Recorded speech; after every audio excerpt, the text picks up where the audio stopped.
All right, good evening. Oh, sorry. Try that again. Good evening, ladies and gentlemen. Thanks for coming. I'd like to call the meeting to order, and we'll start as we usually do with the playing of our national anthem. Please stand if you're able.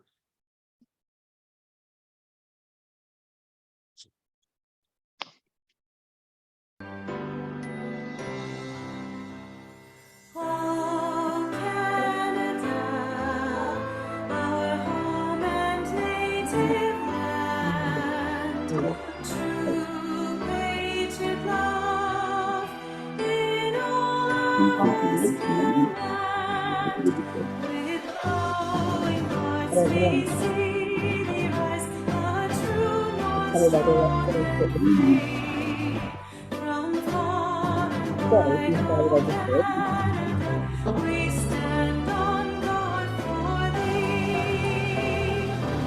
Lord, keep our land glorious and free. Oh, Canada, we stand on guard for thee. Oh, Canada, we stand on guard for thee. Thank you. You may be seated.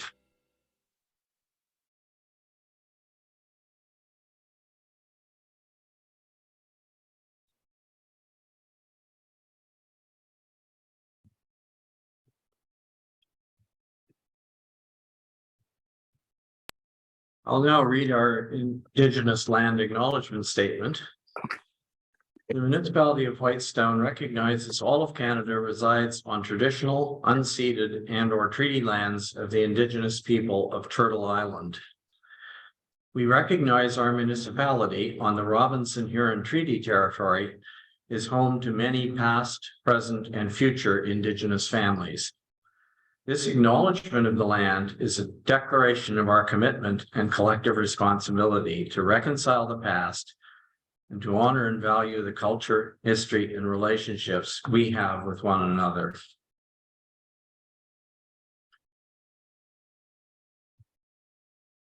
I just want to introduce the members of council. Here in the room, we have Councillor Brian Woods. I'm just going in the order around the table. Councillor Brian Woods. We have Councillor Janice Bray. I'm Mayor George Comrie, and we have Councillor Scott Nash at the far end. Councillor Joe Lamb is with us on Zoom tonight, and I see there are a number of other folks on the Zoom call, so welcome to you. And we also have our CAO clerk, Rochelle Henry, at the front table. Does any member of council have a pecuniary interest to declare?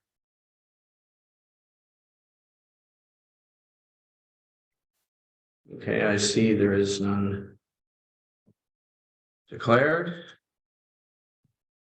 First item of business then would be to approve the agenda as circulated. Could I get a mover and seconder, please? Councillor Woods moves. And Councillor Bray seconds. Any discussion? I'd like to read Mr. Nash. Go ahead, Councillor Nash. Thank you. And a really quick question. I saw the email that said the website was down at 3:27 today. I think it was sent out. And I just checked the website not long ago. I understand the website's still down. So my question is, I know we've all done training and stuff. If people can't access the meeting codes to dial in, should we be carrying on the meeting tonight if the website's still down? I know we're trying to post it on Facebook, but there might be a to get the code since the website's been down for 3 or 4 hours. So I just wanted to put that out there. I don't know if we need a vote or say it's fine. I just think it should be reviewed and discussed. I'm not sure what the protocol would be for that, but I think from what I understand, we have to ensure that everybody has access. Do you have any comment, Madam CIO? Notice that there are 13 participants online, and that's counting the CAO clerk and me, and also Councillor Lamb is online. But and and our manager of public works is also online. The rest are members of the public. May I have no comment? It's the council's decision. If Zoom wasn't working, it would certainly be a problem because it's advertised as a hybrid meeting. The meeting has been advertised, the notice has been given. Certainly, the website's down and it's expected to be down for another 5 to 6 hours from what I understand. We do have we did have some inquiries from people who were looking for the link on the website. And they were responded to with the link, right? So they were given, people who asked for it were given the link. But I suppose at this point in time, if they were calling into the office or something, they wouldn't get anybody likely. You know, I think everybody is here, and I don't see any reason that we would postpone the meeting. It's of course a difficult challenge to find other meeting dates for things on short notice. So unless I hear a motion to do so, I think we'll carry on.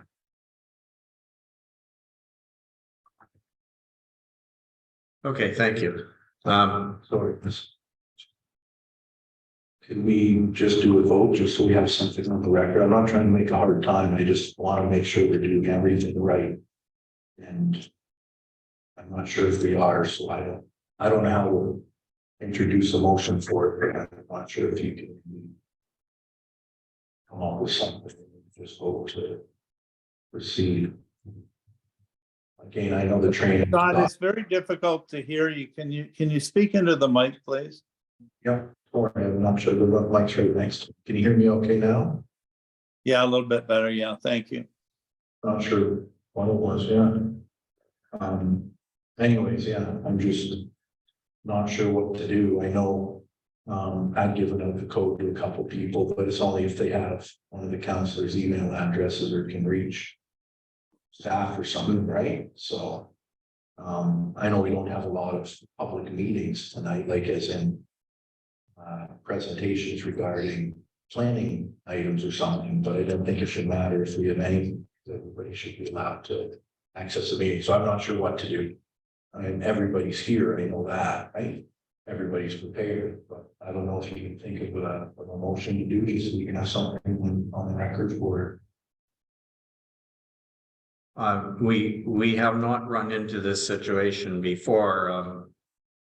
Keeping in mind, of course, that until the start of the pandemic, all the meetings were held here and there was no remote participation. And then for a long time, it was only remote participation. And perhaps if that were the case, then I think if it was all remote from participation and nobody could come otherwise, then and we were expecting a large turnout. But however, I don't know. I think to resolve this, normally speaking, we just, if someone wants to make a motion that we discontinue the meeting, but if that's the acid test. If there's a mover and seconder, then I can put it to a vote, but otherwise I think the default is that we carry on, as I say. So Okay, you make a motion that we postpone the technical review, look at the website, and as per training, just there's some sort of what's it can't say that, but that's yeah. To I'm just trying to think of the motion that the council meeting be postponed because of technical difficulties, therefore resulting in people being unable to access the Zoom link and dial. all right, so due to technical Just gonna put this down, technical difficulties. That. Okay. Have prevented. Some.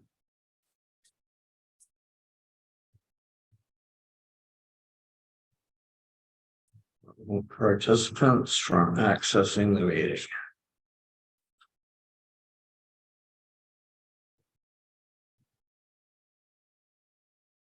Okay, I will read this back to you and see if this is your motion that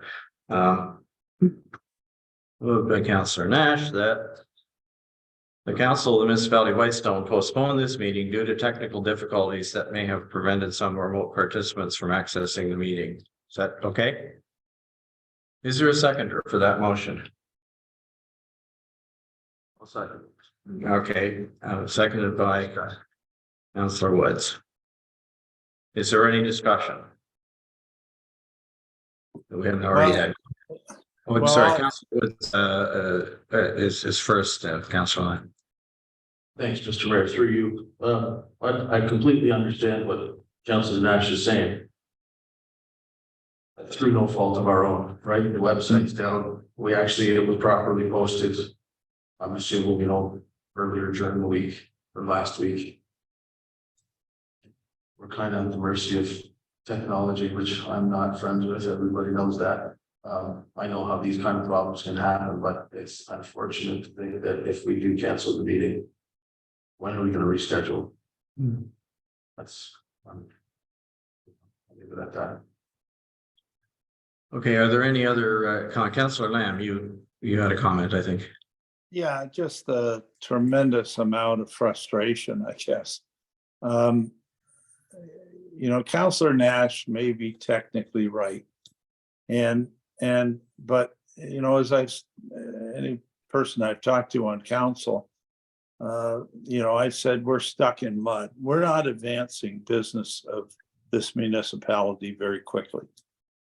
This council has had something like 23 meetings since they took office. And one has to ask, other than the planning items, what the heck we've achieved.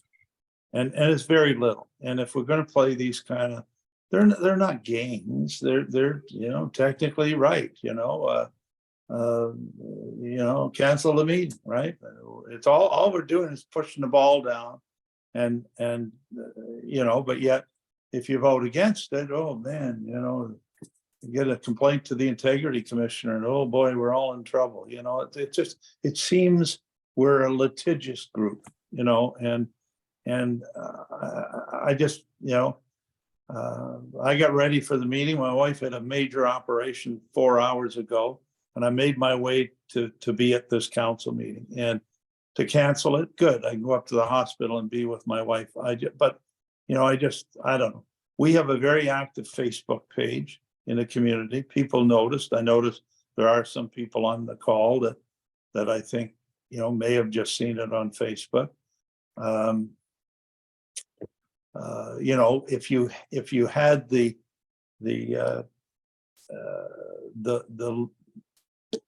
agenda and downloaded it before today, you'd have the link, right? You just go and hit on the link, and away we go. So, I don't know. I think this is going to come down to me, and I feel like monkey in the middle. And I mean, if you cancel it, what are we going to do? Just say, okay, we'll just put it all on the next meeting. We won't accomplish anything. I'm really, really frustrated because I think there's a lot of business to do. So if we cancel it, can we make it tomorrow night? Can every single person come tomorrow night? Push it 24 hours. I'm available tomorrow night if that's what people want to do. But I don't think we should just, we'll meet next time and decide when we're going to do our business. I just tremendously frustrated. So those are my comments. I'd like to hear from the mayor and from Councillor Bray as to their thoughts also. Councillor Ray. Thank you, Mr. Mayor. I do know that we have the issue with the website. I do think that everybody received in the municipality received the card that has all of our phone numbers on it and our email addresses. So I will keep checking email addresses and my phone through the meeting, but I think we should continue on. We're here, we have people, we have I think, 9 people other than the rest than on Zoom. That's the exact same number that was here on the 21st. So if there are other people who are interested, I'm sure that they will get a hold of us. And if not, they will be able to read the minutes of the meeting. And if there's anything that people have a concern about, I'm sure they'll let us know. And maybe we can rediscuss it at another time. Thank you. Mr. Mayor, I have one more thing to say. There is no point other than questions from the public that the public is, other than the delegation, that this isn't a planning meeting. This isn't a public meeting. This isn't, I would be saying the exact opposite if it was a public meeting. No one is invited to say anything except the Lions Club, and it's all taped, and it all will be placed by the end of the week on our website. And I guess one might say, well, I wanted to ask a question. Well, they can ask it at the next meeting, or they can send the question to our CAO or something. So I just wanted to add that. Thank you. Well, thank you. That's pretty much what I was going to say a minute ago. Again, what you said, Councillor Lamb, if it were a public meeting or any meeting or whatever, we would need to make arrangements for.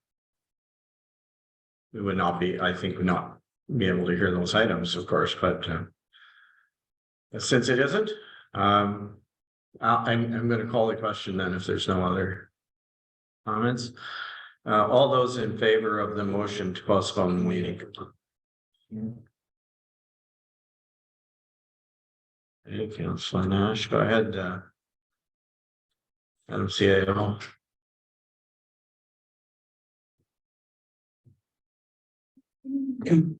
Sorry, can you read that again? Because I think it's a negative and I gotta make sure I'm right. The motion was that the Council of the Municipality of Whitestone postpone this meeting due to technical difficulties that may have prevented some remote participants from accessing the meeting. No, Councillor Lamb, No. Councillor Nash, Councillor Woods, Yes.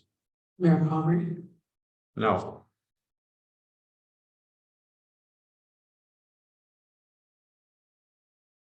Okay, thank you. Now we were in the process of approving the agenda. So I'll come back to that, please. Councillor Woods moved and Councillor Gray seconded that the agenda for this meeting be adopted as presented. All those in favor? All right, thank you. That's carried.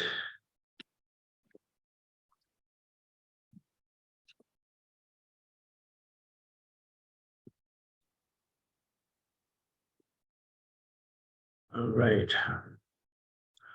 Well, that brings us to presentations and delegations, and we have one delegation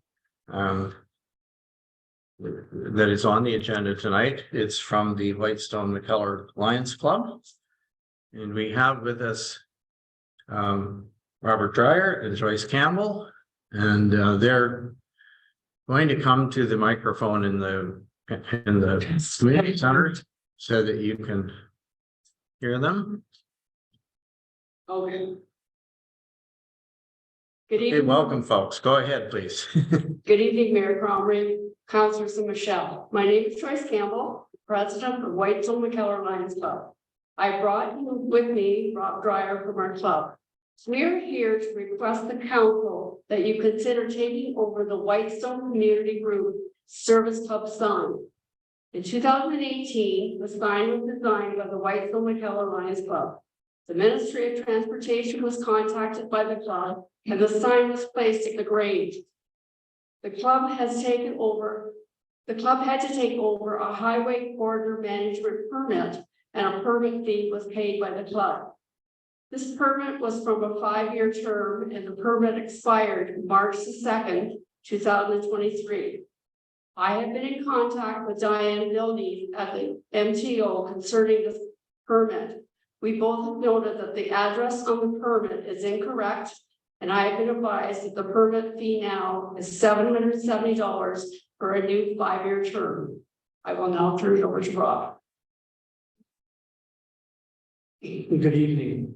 As treasurer of the Whitestone McKellar Lions Club, one of the things that I look at are the various expenses that we have and how they fit within our club's mission. And part of what our club does is we're very interested in supporting capital projects and investments in our community, donations to support causes such as the Ardbeg Community Center renovation, the library, tech center expansion, the nursing center, etc. Typically, our contributions to help those capital projects. But one of the things that we in the Lions Club typically try to avoid is a commitment ongoing to maintenance and operating costs. And so that's one of the reasons why we'd like to transfer that ongoing responsibility for those kinds of fees like permit fee. With that for consideration for municipalities to take that over. As a club, we also talked about the alternative of just simply moving the sign so it's no longer in the highway or corridor, in which case the fee itself would go away, which is an option to consider as well. But that's our presentation today, is that consideration for that sign. There and leave it in our hands, and we'll await your decision. Okay, thank you very much. I'll ask if there are questions from councillors that you would like to ask our presenters. I have a question about that. Councillor Nash, go ahead. Thanks for the presentation. While I do it, I was thinking of, I'm just gonna throw it out there to bounce it off people. I know we have, I believe it's 3 signs coming into Weston here, 2 on 124 and 1 going up Bunny Tree. And I wonder if we could take a sign like what you have and somehow integrate that into our larger signs. Like if we could, I'm using a simple thing, but we have a fire ban we posted on there. If we can take a little spot on the sign to say, hey, here's something club we've passed. Just I'm thinking out loud, like say the fee, but also show that, hey, this is what we have within Whitestone as you're driving, not just in like downtown, but as you're coming in the municipality. Is that a question directed? Well, no, it was more just a comment for everybody. I think what you guys do is great. I understand there's a cost for that, and I was just thinking out loud, saying, oh, maybe there's a way that we can incorporate it into our sign to show everybody. That's all. Okay, thank you. Mr. Did you have a comment? Thanks, Mr. Mayor. That's actually an interesting idea that Councillor Nash brought up. I think, I don't know, do we have to pay a permit for the big green sign coming in from Perry Sound? Is it something we could say, maybe take that sign down, get another one made for the other end of town and hang them both at our already existing Whitestone signs? Or would we still have to pay a fee for the signs? Maybe something to look into.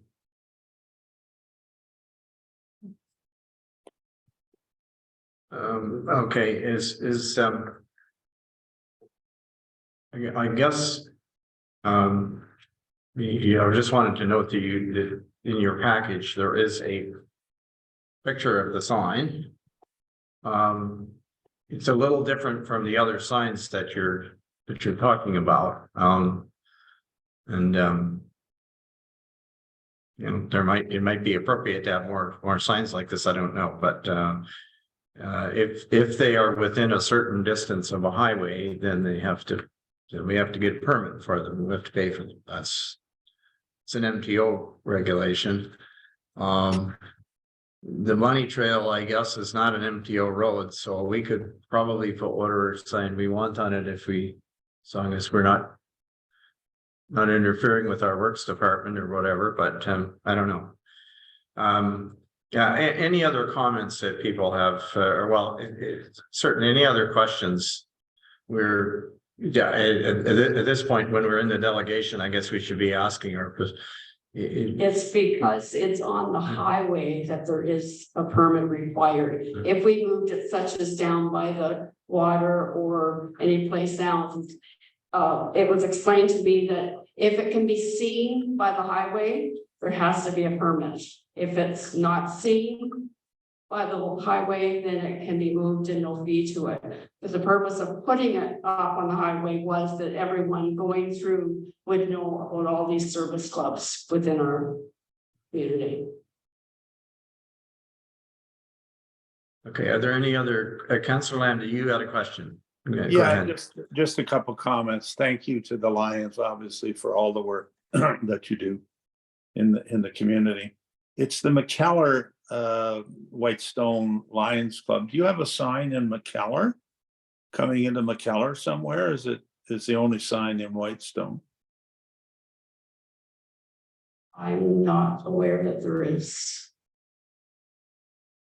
Yeah, and again, it may not, $750. Is there a way we can pay for a year, or is it 5 years or nothing? I'm It's just thinking, you have no idea the stresses. $770. Pardon? It will be Can you- effective from 2023 to 2028. I didn't hear that. I'm sorry, Mr. Mayor. It expires March the 2nd, 2023, and it will be renewed for 2023 until 2028. So it's 5 years or nothing. $50 buys 5 years of the sign. You don't have to pay it every year. You pay it once for. Every 5 years. I don't want to Yes, sound that's- critical. I don't want to sound critical of the sign, but I find it awfully small. And I don't think it's a prominent sign that a lot of people see. I mean, since this came out, I've had 3 or 4 calls to say, where the heck is the sign? Right? And I always found it, and I was part of granting the okay and whatever it was 5 years ago, I guess. But I do find it small. If you wanted exposure, why wouldn't we put it somewhere on York Street? To the landfill site, you'll get more exposure. Everybody goes to the landfill site. If that's the goal, right? I just think sticking it where it is and paying $750 I think there's a better spot for it, right? On our municipal property. I guess we can investigate if we got 2 more signs like that, putting one on the Bunny Trail and one on the other. If we want to attach them to the sign, I wouldn't think if we put an attachment like that on our sign that we'd have to pay any more money, because we always have the fall fair and the fishing derby and all those things that go up, and the fire ban. All those signs are always changed anyway. We don't have to pay extra for those. So those are just my thoughts. And again, thank you for all your hard work, but I think there's a better location for it. I'm not sure exactly where it is, but I gave you some suggestions. Okay, thank you. Other questions or comments? Councillor Ray. Yeah, I remember when this sign was being put up, and you were looking for a place, people to participate with the signs. And I think that we could find a place on our property somewhere, even if it's here, the Dundome, on this property, because we have lots of activities going on. Or as Councillor Lamb said, maybe on another road that is more prominent. But I think maybe if we could have it here, it would be great.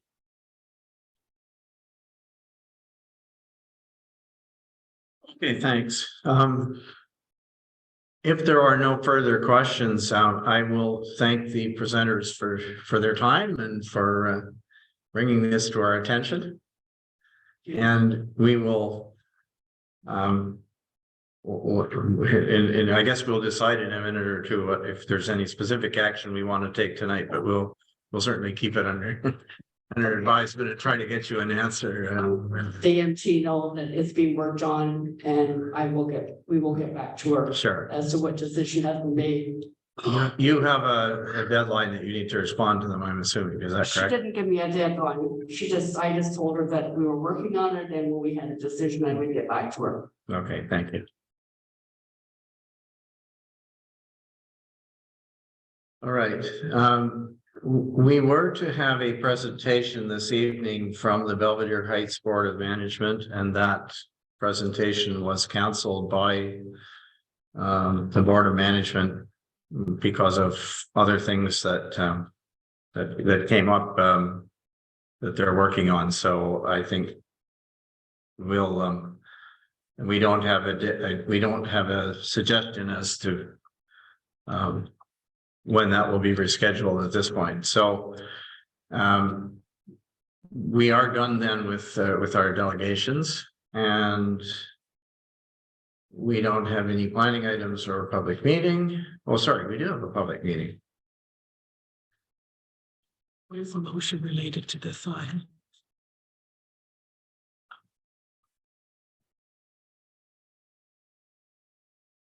The CAO has reminded me that there is a motion here for the that we received the information. So let's could I get a mover and seconder, please, that the Council of Municipality of Whitestone received for information the presentation from Joyce Campbell and Robert Dreyer of the Whitestone McKellar Lions Club. All right. Is Councillor Brian Woods moves, Mr. Janice Gray seconds. Any discussion about that? Do you, I suppose I could ask, do you want to add to that any specific direction? I'm wondering if we want to maybe ask our staff to investigate if there are other options to doing this that would get us better exposure or something, but That can be a staff direction. I think that's a good idea. you want to add it to the motion, or we'll just take it as a I think it's just a staff direction to take into account the comments that were made tonight, investigate them, and come back at some point with a small report.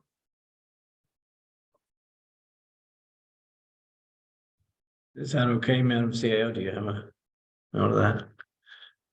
All right, anything further on this? Are you ready? Any other comments? Are you ready for the question then? All in favor? Okay, that's carried.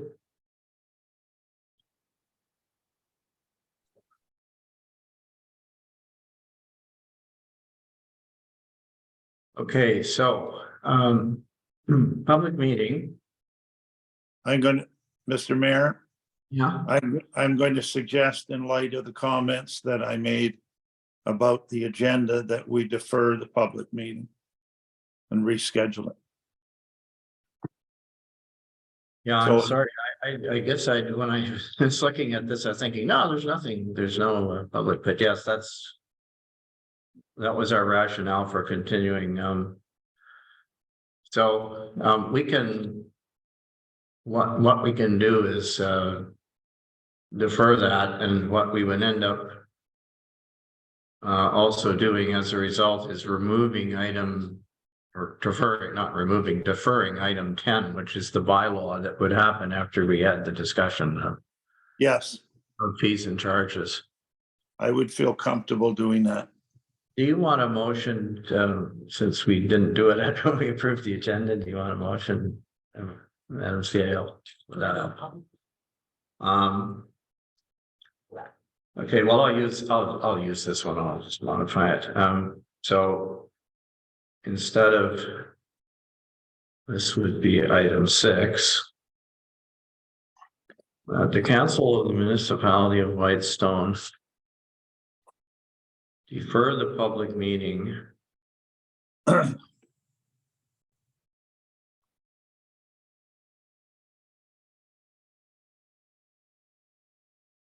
meeting. Read the fees and charges by law.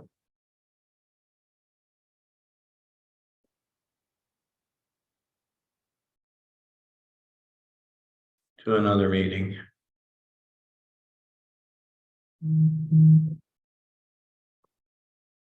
Okay, so it's a mover and seconder to do that. Are you moving, Councillor Lamb? I'll move it, yes.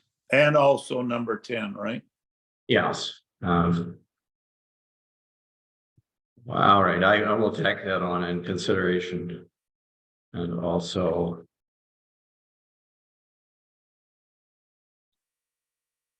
I'll just put an also consideration of the bylaw at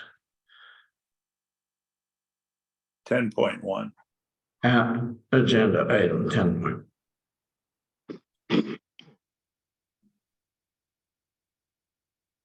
All right, so now we've got to kill two birds with one stone. So that is moved by Councillor Lamb, seconded by Councillor Woods. Any further discussion? If not, all those in favor, please indicate. That's carried unanimously. Right, so that brings us then to the consent agenda, which consists of a number of things. And I'm going to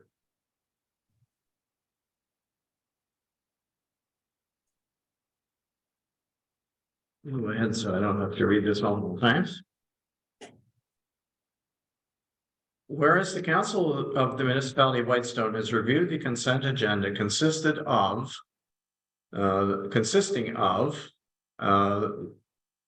the following council and committee meeting minutes. The regular council meeting minutes for Tuesday, March 21st, 2023. The special council meeting minutes for Wednesday, March 22nd, 2023. The recreation committee committee meeting minutes for January 12th, 2023. The recreation committee meeting minutes for February 23rd, 2023. The Whitestone Library and Technology Center board minutes for February 22nd, 2023. The Environmental Stewardship Committee draft meeting minutes for March 21st, 2023. Belvedere Heights Board of Management meeting minutes of January 25th, 2023, and the Belvedere Heights Board of Management meeting minutes of February 22nd, 2023. And finally, the unfinished business listed on page 4 of your agenda. So all of those items. Now therefore be it resolved that the Council of the Municipality of Whitestone does hereby approve the following. The regular council meeting minutes of March 21st, 2023. The special council meeting minutes for March 22nd, 2023. And council receives for information the recreation committee meeting minutes for January 12th, 2023 and February 23rd, 2023. The Whitestone Public Library and Technology Center board meeting minutes for February 22nd, 2023. The Environmental Stewardship Committee draft meeting minutes for March 21st, 2023, and the Belvedere Heights Board of Management meeting minutes for January 25th and February 22nd, 2023. And that council receives for information the unfinished business listing contained in the consent agenda dated April 4th, 2023. So that's, I know that's a huge mouthful, but could I get a mover and seconder for that motion, please? Councillor Nash moves. Thank you. Seconded I'll by, second. Same. I'm sorry, was that Councillor Lamb? Did you second? Yeah, I'll second. All right, thank you. We'll get you this time. All right. And any discussion? I mean, I guess we would have. Oh, no, we wouldn't. Okay. Is there any further discussion about any of those? I don't see another agenda item for them, so we'll take it now if you have a comment. Councillor Bray. Yes, it was regarding the minutes of the draft minutes of the environmental stewardship, and it's around a few changes to our terms of reference. Okay, there is a separate agenda item for those terms of reference, so we will come to that in a second. Thank you. Mr. Mayor, Go ahead, CAO. page 47 of 159, and it's the Recreation Committee meeting. Near the bottom, it says, whereas the thrift shop committee is receiving the minutes. I think that should be the Recreation Committee. We'll make that change. No, but needs to be attended to in the resolution.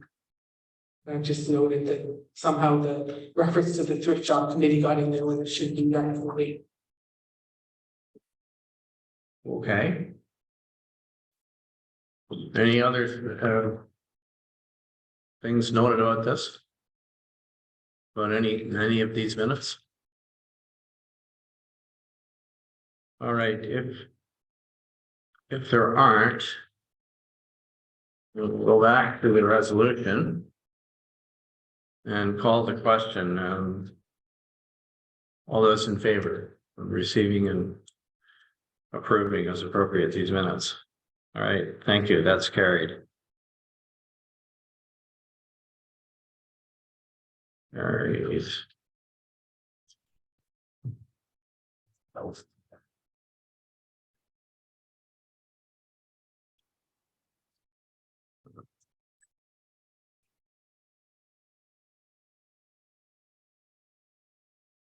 All right, so next. We have matters arising from the consent agenda. And there is one related, this relates to item 7.1.6 in the consent agenda. Is the Environmental Stewardship Committee draft meeting minutes for March 21st. And coming out of that, what you can see is that the committee wanted to modify its terms of reference or recommend that they be modified.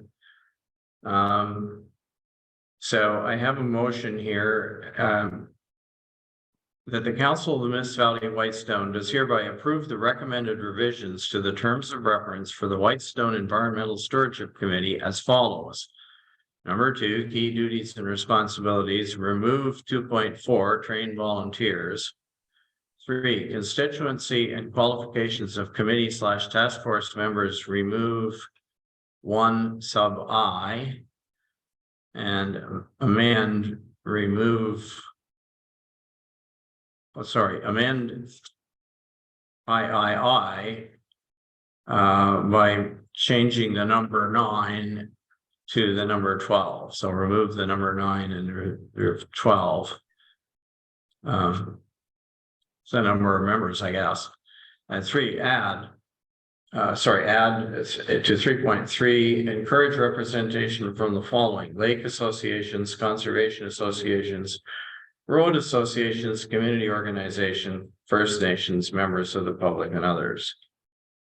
4, chair, vice chair, and recording secretary, add duties of the secretary, record committee meetings, submit draft meeting minutes to municipal staff in advance of the next meeting, and finally arrange and run Zoom meetings.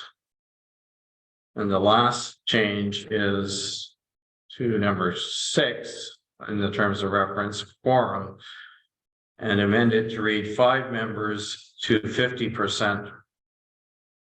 Change what says right now 5 members, but change 50% plus 1 member. Right, so those are the suggested revisions. But I get a mover and seconder for these. Councillor Nash moves, seconded by Councillor Bray. Now discussion. Councillor Bray, you had comment or question? Yeah, we worked on this at our first meeting and came up with some really good ideas. I think the one area that we might need to change, and that is the duties of the secretary, arrange and run Zoom meetings. because of, 80 minutes at the same time, so we might need to change that.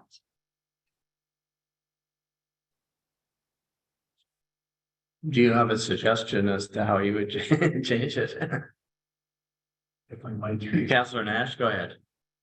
Took quite a bit of time. There wasn't no duties of the secretary. Of course, we were trying to work on it in the committee at the time. And I think Councilor's great point is noted, but also the first bullet is that we say record committee meetings. I know when we say record committee meetings, then the third bullet is arrange and run Zoom meetings. I think what we were meaning for the first bullet was records and note take. So I don't know if we can maybe just pick a better word. I don't know if the first one needs to be in there. If we had a change to the duties of the secretary to only read, submit draft meeting minutes to municipal staff in advance of the next meeting, I believe that would understand that secretaries will be taking those, carrying those minutes. I just don't know if we should use the word record committee meetings. I think we just need to pick a little better word. We tried our best at the, but when you read it, for what we did, I'm like, yeah. And I agree with Councilor Gray that it's hard to take notes and run the Zoom meeting. So I think that would just go back to the chair where it says schedule and convene meetings of the committee. I think that would just fall under that duty. Okay, so do I hear there's a consensus among the mover and seconder that you remove the first bullet? Or, remove, you want to arrange and run the Zoom meetings. So the chair is going to do that, or the vice chair, or somebody else can do that. Is that what I hear? Okay. If that's what you want, we can strike it from the list. Any other comments or suggestions? Councillor Nash. I have one other one. And again, it was quite a long meeting, kind of organized, a lot of new members and reading, everybody recalls this, the Environmental Stewardship Committee only started in 2021, so it's really still just getting going, right? Some great initiatives we can do. And under 3.3, we were trying to come up with a different wording of, who could be part, not who could be part of the committee, but who might want to do this, who might want to volunteer, who might the community be looking for it. And what we came up with was encourage representation from the following: lake associations, conservation associations, road associations, community organizations, First Nations, members of the public, and others. And I started thinking after we left the meeting, when I was helping on just looking at the draft minutes, and I thought in our strategic plan, we were updating some words for encouragement to the entire community. I'm using the word entire community. So I'm just going to read something that I think might say the same. So again, right now we have encouraged presentation or representation of the following: lake associations, conservation associations, road associations, community organizations, First Nations, members of the public, and others. And I think this might encompass it a little bit more in keeping with what we're trying to do on a strategic plan. So I have representation is encouraged from the following. Oh, sorry. We don't have it here. Never mind. But it was going to read representation is encouraged from from groups within the community. I can't believe we don't have it printed the wrong version here, sorry. But I was going to change it to simply representation is encouraged from community groups and associations and members of the public. Just nice and simple, but I think what we have might just fine as well. We can leave it the way we have. So. All right, I would just comment that after members of the public, I don't know who others are besides that. I mean, if they're not members of the public, well, what? That's where we were trying to say. Yeah. But Yeah, so. I know, but anyway, I'm not gonna nitpick this particular one. Go ahead. We'll go back to our committee and we next year come back with some revisions. Yeah, Good yeah, idea. next time you, yeah.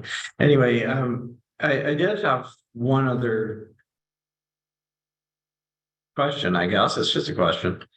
You're removing 2.4, which I guess said train volunteers, and my recollection of why that was there was that part of the original plan was that the committee was going to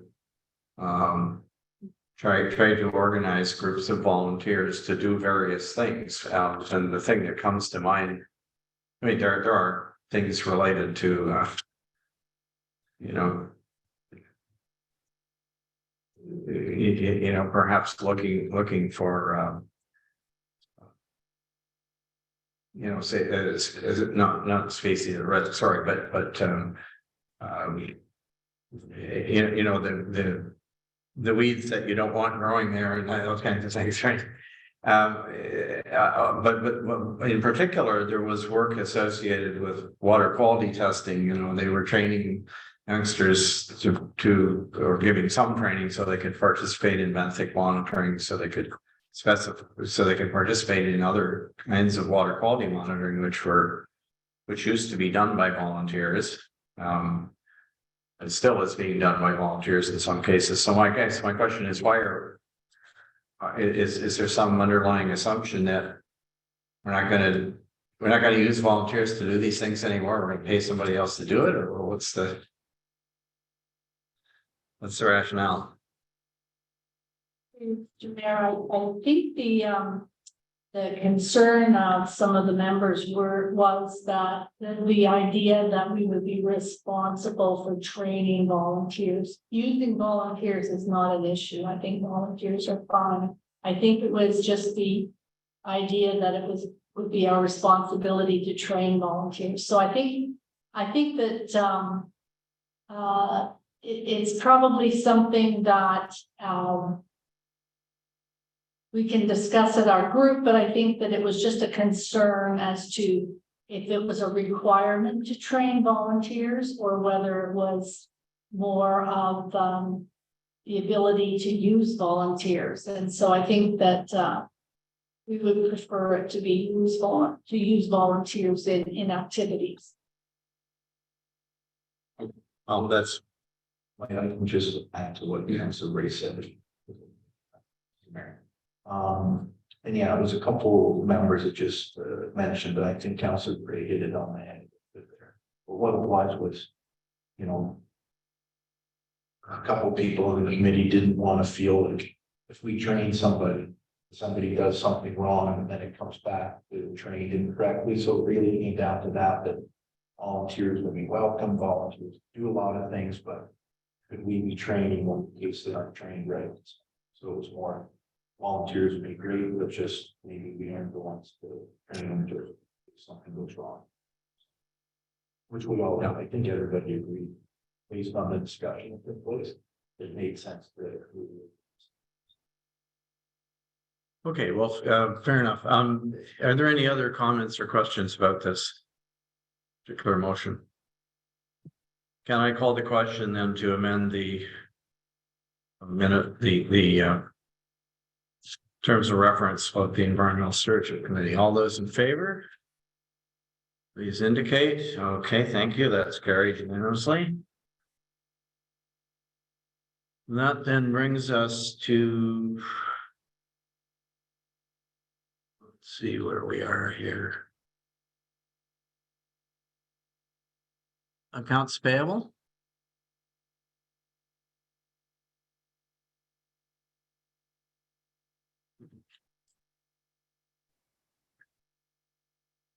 Could I get a mover and seconder that the council of the municipality of Whitestone receive for information the accounts payable listing in the amount of $390,534.05 for the period ending March 31st, 2023.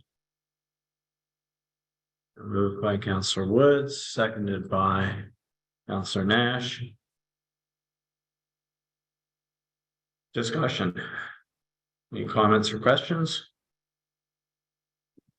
Yeah, Mr. Mayor.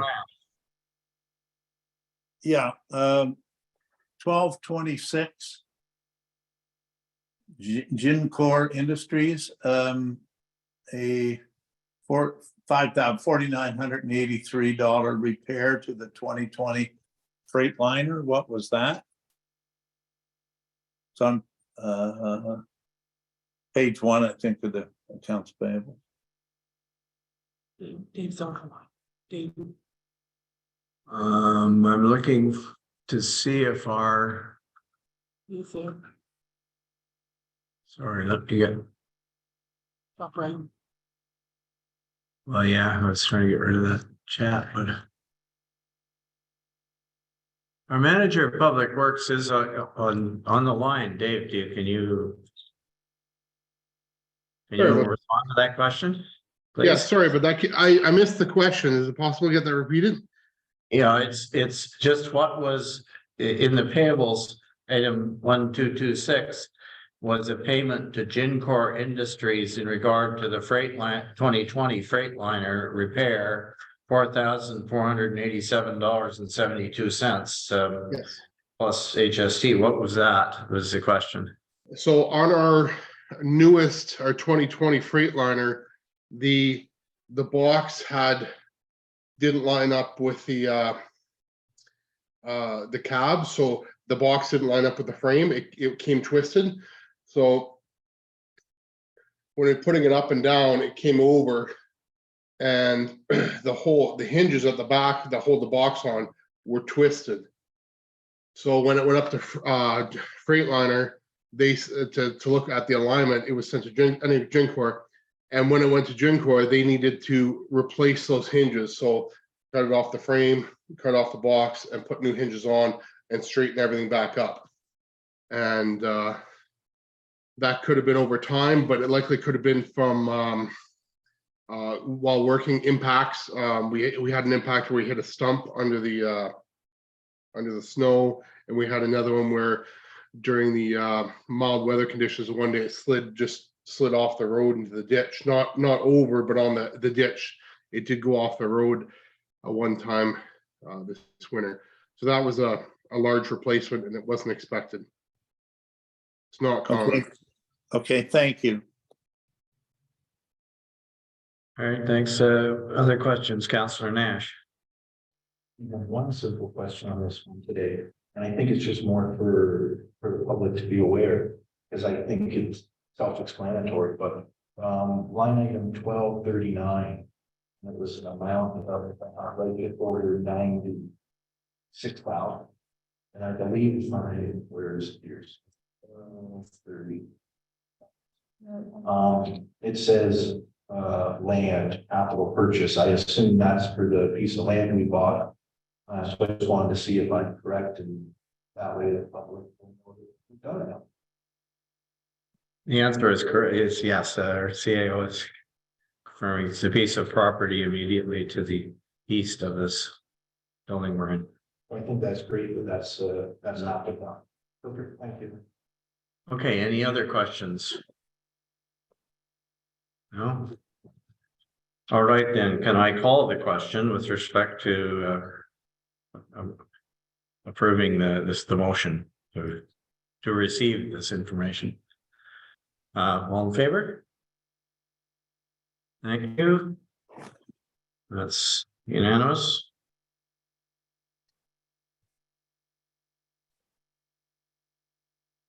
Now we have some staff reports. Section 9 of the agenda. First one being an award of a tender for calcium. I will read the motion, get a mover and seconder, and then if you have questions, our manager of public works I'm sure we'll answer them. The motion is that the council of the municipality of Whitestone does hereby receive report Public Works 2023-04, a tender award for the supply, delivery, and application of 140,000 liters of calcium chloride or alternate that meets the standard OPSS 2501. That's for information. The report is for information, and that the council of the municipality of Whitestone does hereby award the contract for the supply, delivery, and application of the 140,000 liters of calcium chloride to Pollard Highway Products Limited in the amount of $51,446.55 plus HST. Who would like to move that? Councillor Woods is moving. There's a seconder. Councillor Bray. Discussion, questions? Is there anything you want to add to your report? David? Yes, through you, Mr. Mayor.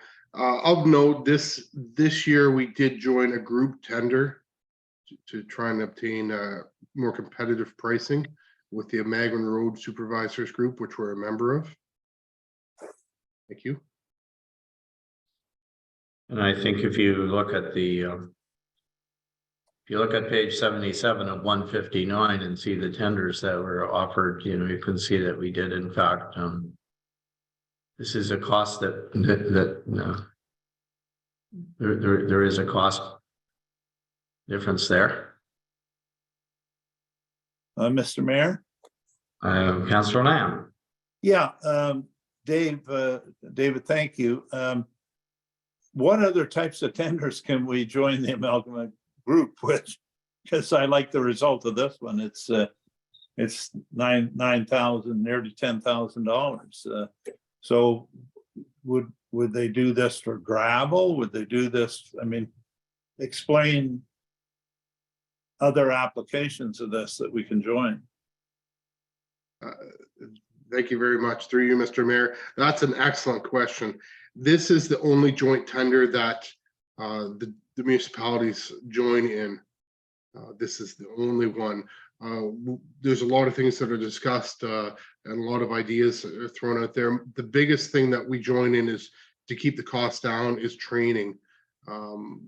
Make sure all of our municipalities are trained and group up and training to keep those costs down. But there is no other groups. With gravel, we're just located so far apart that it's difficult to get, like we had a pit, let's say, from one of the municipalities that was further afield, could be up in Callender. It would be not cost effective for them to haul to us, but the people in Callender might enjoy some good discounts, but not us. So being that we're all fairly far away from the depot, these depots down south, this one I believe is over near Godrich. So it's quite a distance away, and they come up. It depends which they come up the 400 or the 11, but they'll hit us or they'll hit the other municipalities in the group. It does seem to work out as a better rate overall joining the group. We're happy to do so. Okay, thank you. Any other questions or comments on this tender? Councillor Nash.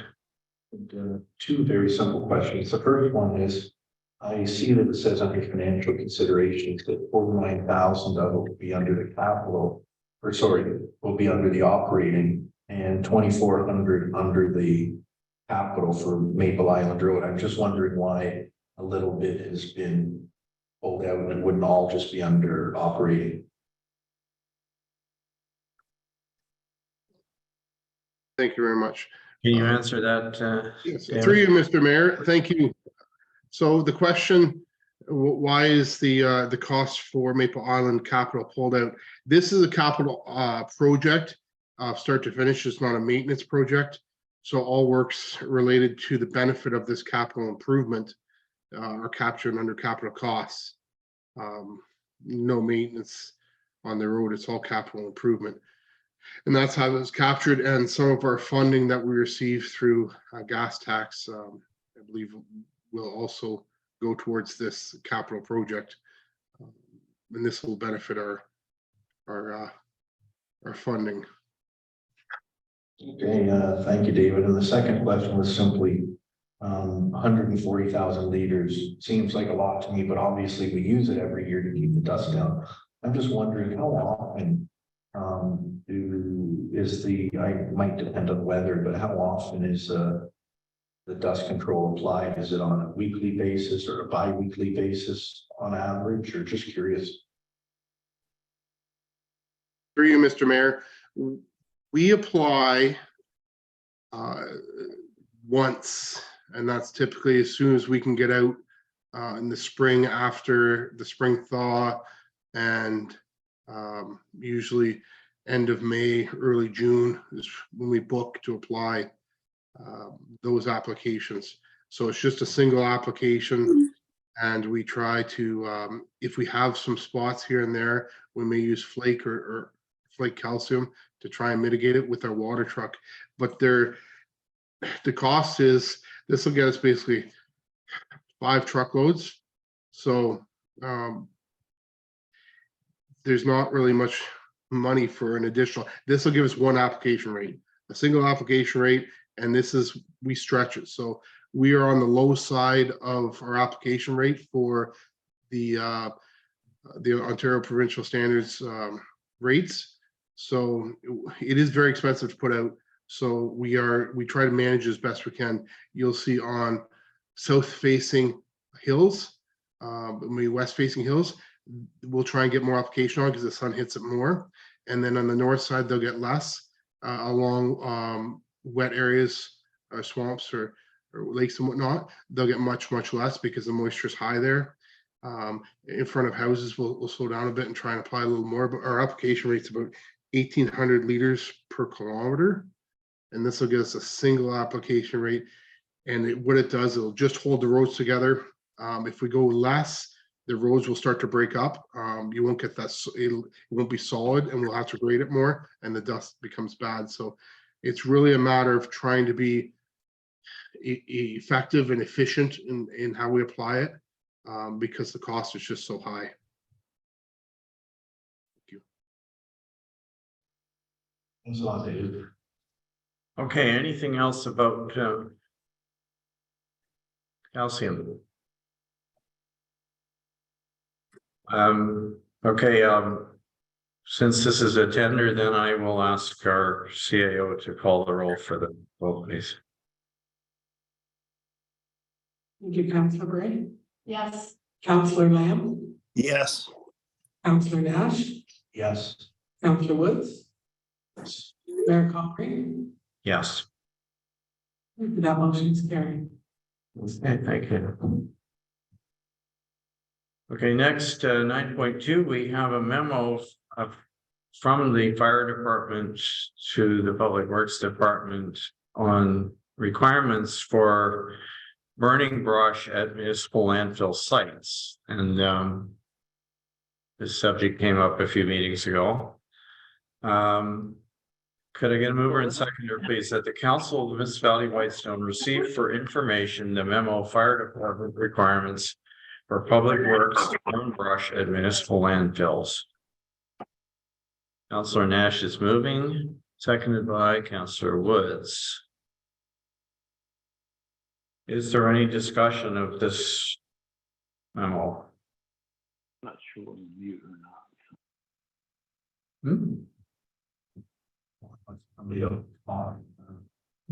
If I might, Go ahead, Councillor Nash. first of all, thank you, Bob, for putting your report together, David, John. Still put a report together.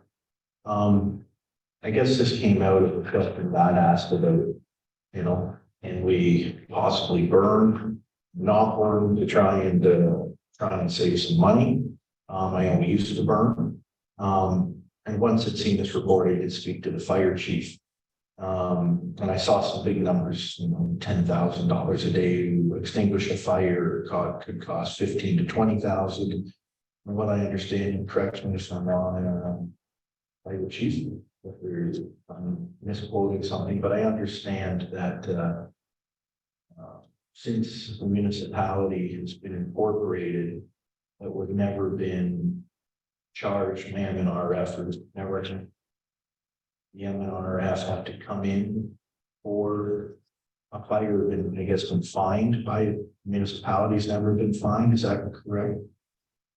And then I was just trying to see, basically when I'd asked it, is it a possibility or not?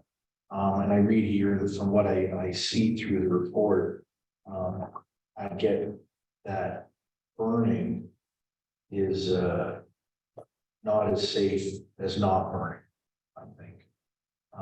If we have a dry spell, I know when I was doing the communications, and I think this is, if I'm correct, whether it is chipped or stockpiled, burnt or not burnt, the problem becomes much bigger as the pile grows for fire concerns, as that pile grows each summer, bigger and bigger and bigger. Whether we burn it once a year or chip it once a year, there appears to be, if I'm correct, Fire Chief, an ongoing concern as that pile grows when we get into a fire ban, correct? Yes. Yeah. So then when I was reading these reports, I looked at the grinding operations that we've done. And I'm probably misinformed, but I thought when the chipping first started, or shredding, several years ago, I thought it was in order to help recycle. People could use it possibly. It might be able to be used on trails, something like that. And I know we've now spoken about industrial grinding, and landfill includes all plastics, wood, clean and treated, rubber, polystyrenes, and similar materials. So I'm not sure if members of the public really understand, we're not just chipping the wood pile, but we're actually chipping and other stuff that goes into the wood pile. This is not just clean material. And obviously, I think it goes without saying that if you're going to burn some of that, you could not have rubber with plastics, with polystyrenes and things like that. So I read the reports, and to me, it was the reason I asked the questions. I see I'm rounding some bigger numbers, $15,000 a year. If we do this for 10 years, we're spending $150,000 or so in shipping materials. And just through some of the stuff I do, I'm sorry to interrupt you, but there is another agenda item dealing with grinding and landfill cover. Is this is this your question and comment relating to that as opposed to burning, or? all kind of combined. My questions, we just see what we had, what number would that be? Well, it's immediately after this one, and perhaps we should have introduced them. I didn't realize that they were going to end up being tied together, but if they are, then. Well, if you'd like me to stop and maybe introduce the other one, and I can continue on, I think they're kind of part and parcel. Sorry about that, if I misspoke there. What number that's not? Well, there isn't. I'm sorry, is there? It says, that's Bob's 9.2. The next one says 9.2, but it really should say 9.3, and that's the one from me.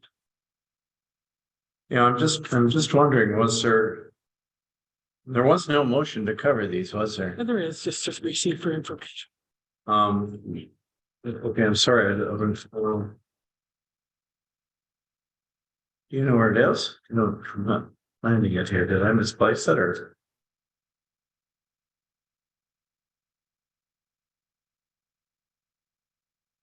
Maybe I turned it over. Okay, well, hey, look, okay, yeah, I'm sorry. I've got it at DAO. I apologize. Perhaps if we're going to talk about them together, and I don't, we can do that, but our motion should be that we're receiving for information these two memos, 9.2 and 9.3 for discussion, are the mover of the original motion was Councillor Nash and seconder Councillor Woods. Are you agreed to just treat the two of them as one discussion then? Is that? You okay with that? Yeah, no problem. All right, fine, then please carry on. I just. I just thought we had exited one topic and gone to the other one. Appreciate you calling, mentioning and calling me out. Yeah, I kind of read them as one report, even though there were two reports, because I think one ties into the other. So, as I was getting into the chipping, call it, or the shredding, what I was about to say there was simply, I understand the shredding or the chipping, but I'm kind of going to use some very simple analogies from what I understand. And if I took 100 pounds of feathers or 100 pounds of concrete, they still weigh 100 pounds. What I mean by that is if somebody brings a truckload of rough with a bit of plastic mixed in, if it weighs a ton, whether chipped or not chipped, it still weighs a ton. Whereas the shredding will reduce it down. It will actually have more air voids at first until it's. If we were to burn it, we'd get rid of all that weight. And I think where I can see it going down the road on if we decide that we don't want to burn, is that, we have a new excavator, which has a lawn, the excavator tracks. There's equipment that we can rent, like a sheet foot roller. And I could see us, instead of chipping, as long as we compact, really, the more we compact the landfill, the more we lower the material down. You go into a lot of transfer stations, they don't chip material. They sit there and turn the material over, not taking it out, turning it over by way of putting it in the bucket, crushing it with the forks, turning it over, doing that. And then once the landfill dry, sheet or an excavator or bulldozer. So I might wonder if maybe we could think that do we really need to chip? That we maybe packed. And I tried to do a bit of research, and then I'll finish up here. And I appreciate you just the length of time that I did to the student. Mr. Mayor, excuse me, I've got a message that you're a little bit muffled. So maybe speak directly into the. I'm not sure. Hopefully this is better. And all I was going to go with it was in some of the research I've done, from what I understand, and I'll read something that was out of one of the reports, the environmental compliance report back in 2013, I think it was. And it says soil cover material with a minimum thickness of 150 millimeters shall be placed over the entire working face according to the following schedules. May 1st to September, it's 2 weeks, October 1st to October 30th. Once per month, weather permitting, and number 3 at a frequency deemed appropriate. And there's another section in there that was under 25. There's another section that says clean wood and brush may be burned to the land at the site, subject to weather conditions and in accordance with guidelines C7 burning at landfills. So I guess my main question as I come back to is, if we chip, is it okay to use that as cover material? And I'm hoping that I'm wrong. When I see a report that says soil cover material, not wood chips or items like that. So I just want to make sure for this cover material that it mentions soil in reports, that wood chips are okay, knowing that there's combustible. And from what I understand, the reason they're saying soil is because they're non-combustible. So when you put layers between it, it stops the fire from spreading. over my comments. I don't know if there's answers to those tonight, or maybe there has to be some more review done. But, you know, might be one thing to think to do is to go to, not chipping and just using all our equipment best we can to compact it. Thank you. Okay, so I'll ask if our manager of public works has a. Thank you, Mr. Mayor. I may ask for clarification on the questions. I did write down a question, if I'm correct. If we use chips, can we use chips as cover material? The answer is yes. The items, this may be an easier answer, is items that cannot be used for cover material, or items such as that they may blow away in the wind. So light items like plastic bags, very light pieces of debris that would blow around and be carried away by the wind. Those are things we need to stay away from. Absolutely, it's a common practice to use wood chips as cover. These wood chips are quite large. It's quicker to chip and cheaper to chip for with large chips, so they're not the conventional decorative chips that you see around your garden. They might be quite large compared to that, but they do knock the waste down. What they've done is they've knocked down dramatically the amount of volume going into a footprint. So the report coming up I'll show some better numbers, but that really reduced the volume going into it. Previous years gone by, a lot of that just built up over time and eventually found its way into the footprint. So that's one thing. What we need to keep in mind is, I think if I'm answering some of the other questions, Councilor Nash's, I may be able to share our CFA. We submit a report on basic operating procedures every year, and in that report, it basically spells out how we conform to Ontario Regulation 232, and in that it talks about burning, cover, all these things. So it's how we conform to that, and how there's many other ones, the Ontario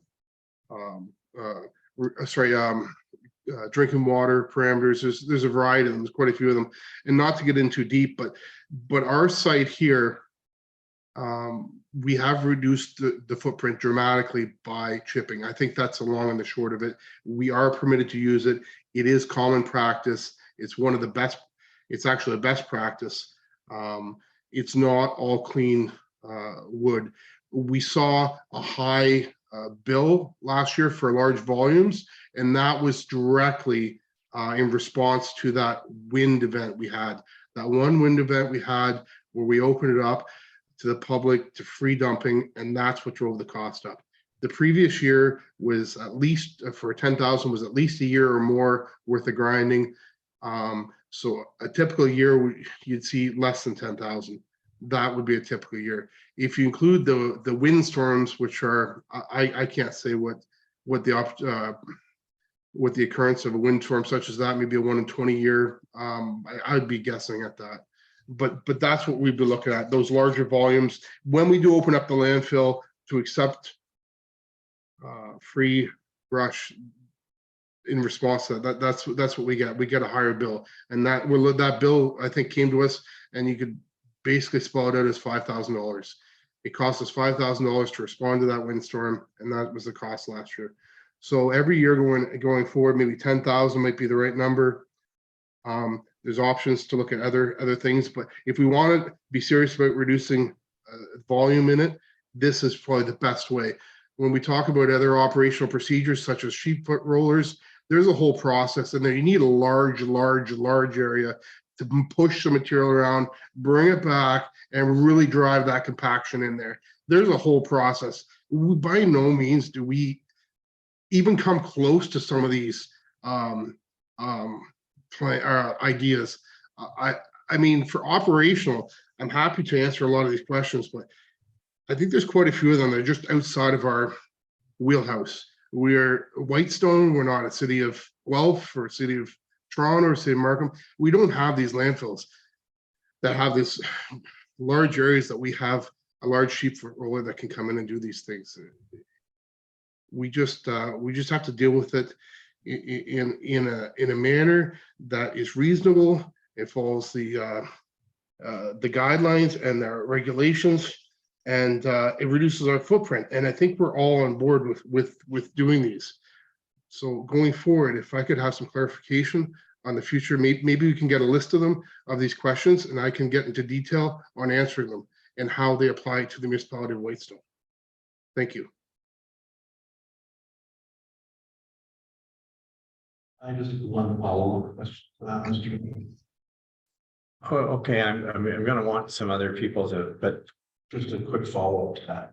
All it was thank you very much, Dave, for all that detail. It was just, you'd mentioned, the volume. And I was just wondering how the volume can be reduced. It's kind of like, if I'm correct, maybe I'm incorrect. If we have 100 pounds of concrete or 100 pounds of feathers, when it goes through the chipper, it still comes out at 100 pounds. So it's still the same volume. The only difference is when we put it down, we compact it so it settles down, which would appear to be less, if I'm correct. And that would come down to how we compact. Because I don't understand how the chipping can reduce volume. But anyways, that's just. Thank you, Mr. Mayor. I think this is pretty straightforward. So when we talk about volume in the landfill, we talk about 3 dimensions: length, width, and height. Those are 3 dimensions. We do not talk about weight, and we do not talk about density. So if I were to describe in situ granite, let's say the granite that you see in the ground on the land, the Canadian Shield, we're talking at 2.4 to anywhere right around 2.4 metric tons per cubic meter. A cubic meter of water weighs 1 ton. Everything's related back to water when we talk about density. That's how dense. So if I have, let's say, 200 cubic meters of volume, and I put it through the shedder, and after that, it comes down to 30 meters of volume. That's the reduction. The weight stays the same. And the amount of water that's in the wood, as it decays and breaks down, it may shed that water, so it may get lighter over time. As it breaks down, there's really nothing left of the organic once it's broken down. So if you can increase the anaerobic digestion in the footprint and get that breakdown to happen, and the water that comes out as leachate because it's contaminated, and we can keep them within our numbers, then our volume, it will shrink over time. Our landfill will shrink, which increases our capacity for volume. The breakdown is what weight has nothing to do with volume. It's all about length, width, and height. Thank you. okay, thanks. Some other questions. Councillor Bray. Yeah, I don't have a question. Dave, thank you very much for this report, and thank you also for the time you spent with me going over some of these things at the shop, and it certainly did help me a lot to be able to understand your report, because we'd already gone over some of this, and you've given me a good breakdown as to how it works. And I certainly would be supporting that we continue with grinding, because that seems to be the process that helps us to maintain our landfill and maintain to be able to extend it as long as we can. And I would not be in favor of burning, because from a climate change perspective, it just seems counterintuitive for us to do something like that when we have an environmental stewardship committee, and we say we're committed to preserving the environment, and I just feel that burning would not be a good idea. Thank you. Okay, thank you. Councillor Woods. Thank you, Mr. Mayor. I'll try and be very quick. Thanks to the fire chief for his report. Thank you, that Mr. Creaser for his report. I guess when it comes to the grinding, I'm the one that brought it up, so. If somebody's mad about it, then maybe scream at me for coming up with a different idea. The reason that I came up with the idea was the mountain of brush that we had at Alts. I don't think we'll get that mountain again as long as we stay on top of things. I know that we did, and Dave, I'm hoping that the guys are clear on this. As a council, we did limit the size of bits of wood that could come into the dump, right? Like no tree stumps, no big massive trees. It was completely disallowed. I hope everybody's adhering to that, because that's one of the big thoughts about the burning or grinding is those big massive stumps take a lot longer to do, right? If it's just brush, it should be next to no issue. Either way, if we burn it or we shred it, we need to do what we can to try and maximize what we have at our landfills, because we are going to run out of room a lot faster than any of us want to believe. The one thing that I did bring this up before, and I think it was kind of touched on the odd time during council meetings, and we've never really had a discussion about it, was the fact that there's plastics being put in those piles, and that's what's getting grinded up and used as cover.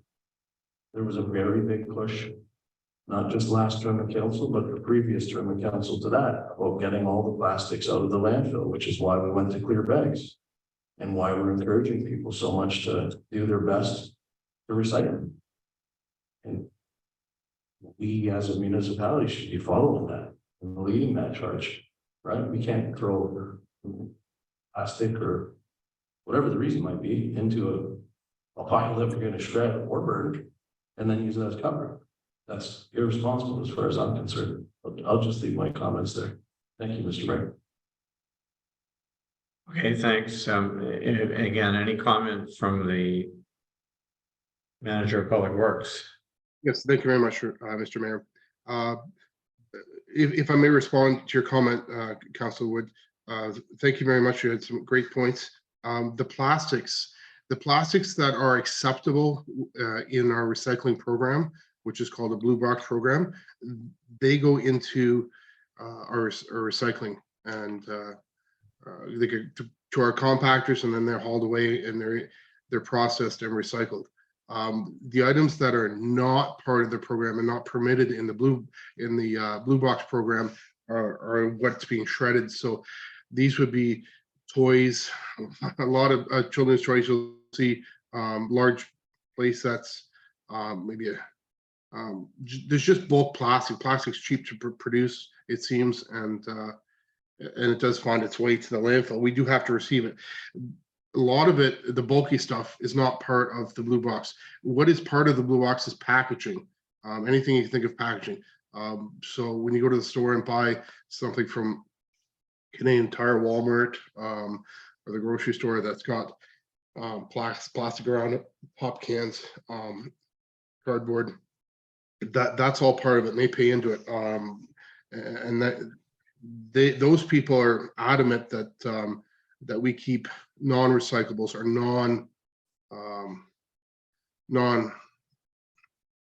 anything that's not part of the program out of the stream, the recycle stream. So that's why it's in the landfill. There is no other place to take it. There is no other recycling for it. Unfortunately, there's the system, we call it recycling, and it sounds like we recycle, it catches everything, but it's very limited. There's some other terms that are thrown out there. Waste Free Ontario Act will be waste free by, well, I think that date's passed, but we're certainly not waste free. So I do apologize that the clarification needs to be, I guess our messaging needs to be better to the public about what recycling can go into our compactors. We can work on that. I know that comes up to a whole other topic of producer responsibility and our transition going into that, but we can work on messaging. Thank you.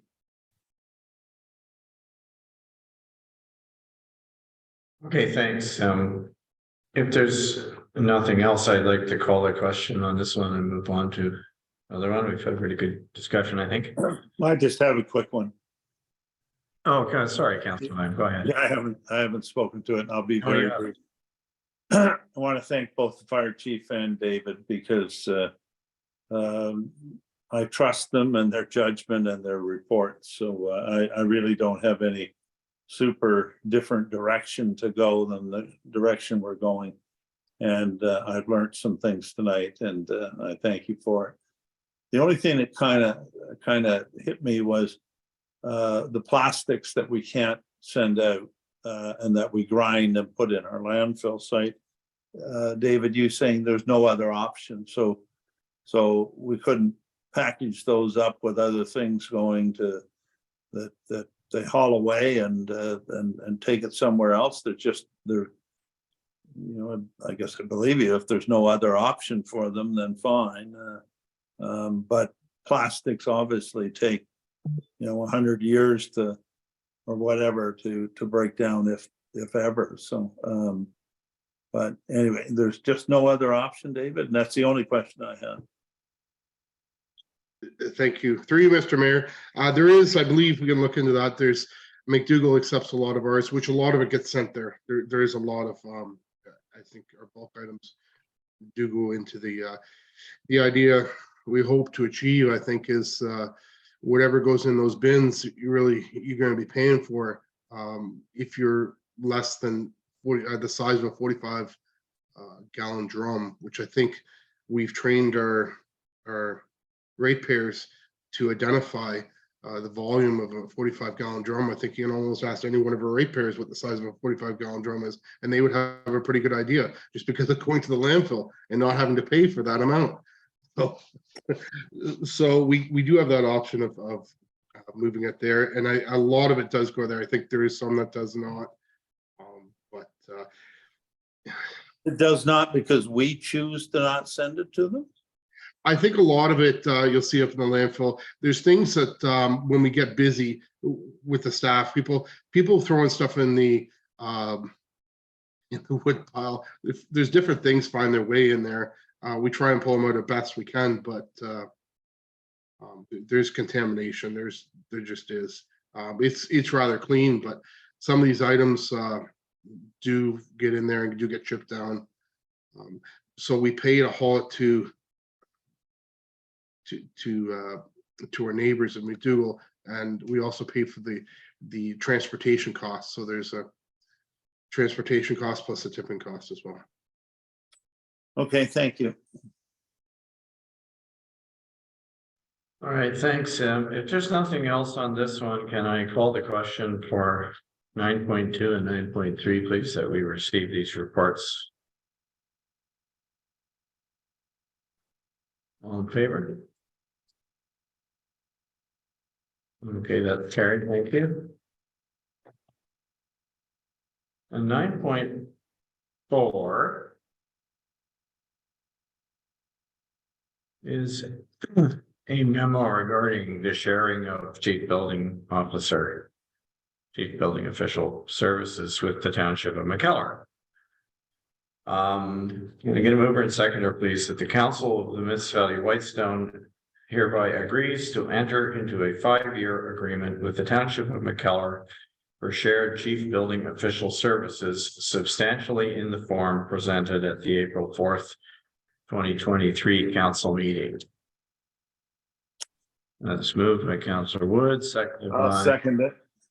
Councillor Lamb. Thank you.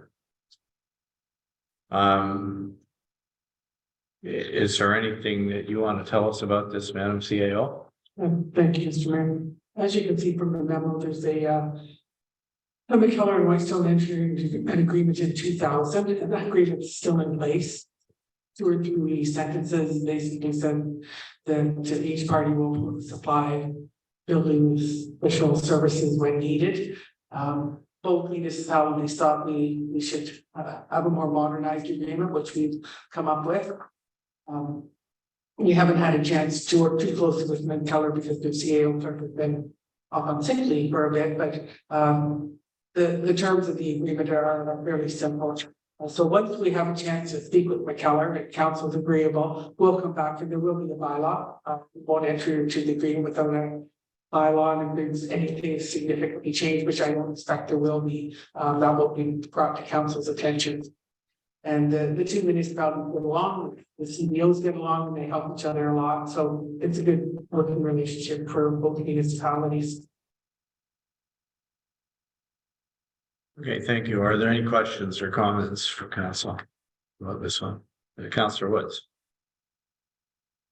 No questions, Mr. Mayor, just a comment. I think it's great that we can still keep a working relationship where we'll back one another up when we need a chief building official. I think it's a good thing to do with our neighbors. Okay, thank you.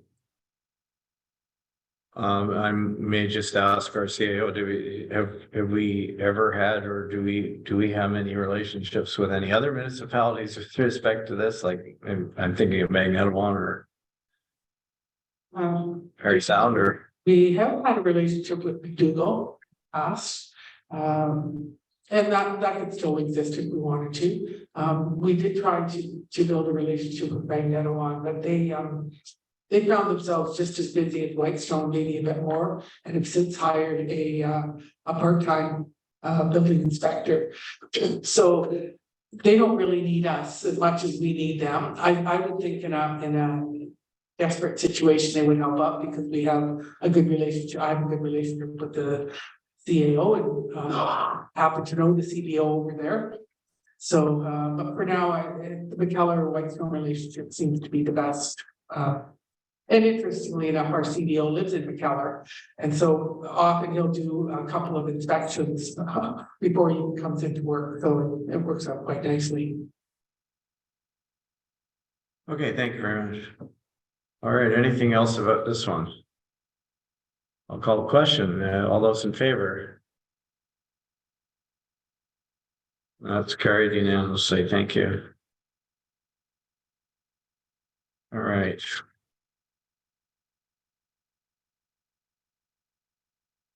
So we said we were going to defer item 10.1 to another meeting.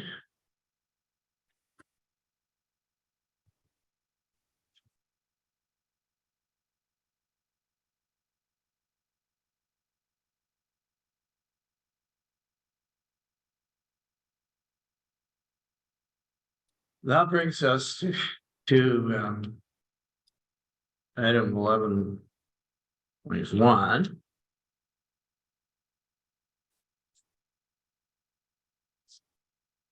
I'm just getting the pages up here.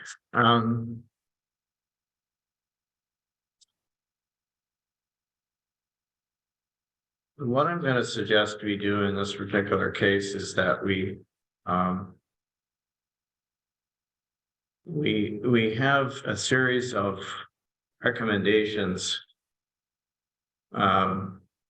It's a multi-part motion covering a number of things related to this particular topic. The topic being the Washkish landings. What I'm going to suggest is that we consider the motions. We separate them and consider them one at a time. So I'll ask for a mover that the Council of the Mist Valley Whitestone receive for information the report of the Washkish Landing Task Force dated April 4th, 2023, and consider its recommendations. We'll just stop there for the moment, and we can have some discussion, and then we can pick up other pieces if we want. Allow us to have some discussion without reading through the whole thing and trying to keep track of where we're going. So, could I get a mover and seconder, please, that we simply receive and consider the report? Councillor Bray moves, seconded by. So seconder, Councillor Nash. Okay, thank you.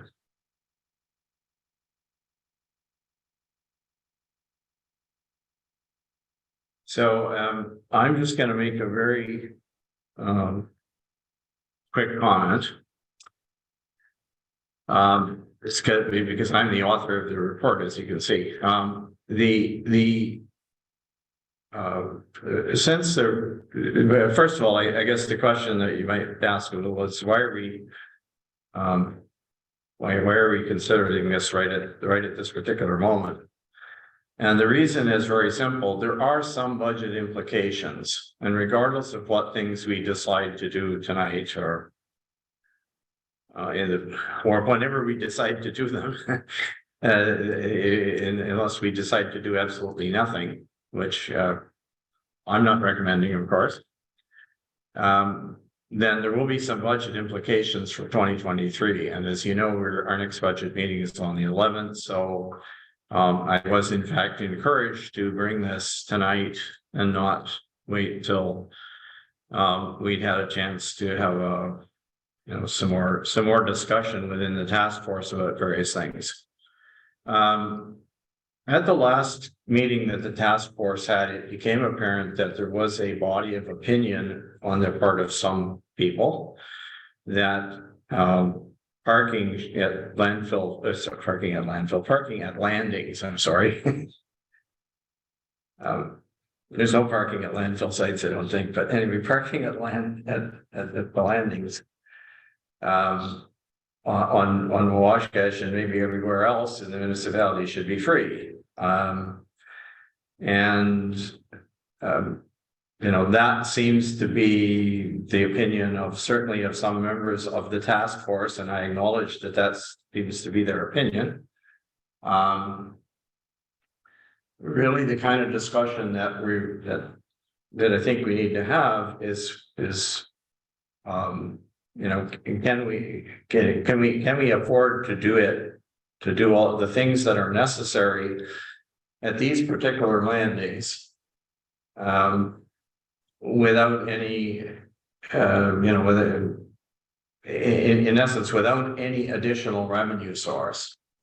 And I think you all know, because council basically approved a concept that we would have paid and enforced parking. They approved that almost a year ago now. It was in April of 2022. And so the task force has been kind of moving forward on implementing that. And the plan, the intention was that we would start May of this year. And with that in mind, of course, the Conservation Association stopped issuing, as of this year, stopped issuing its voluntary permits or stopped selling them. And so it doesn't have at this point in time any revenue from the sale of parking permits. And you will see in the report that it used that revenue for the most part for things related to the landings, the taking in and out of the docks, which happens every year to avoid having them destroyed in the spring freshet, and also some things that properly might be considered the responsibility of the municipality, such as the safety boom of the dam and so on.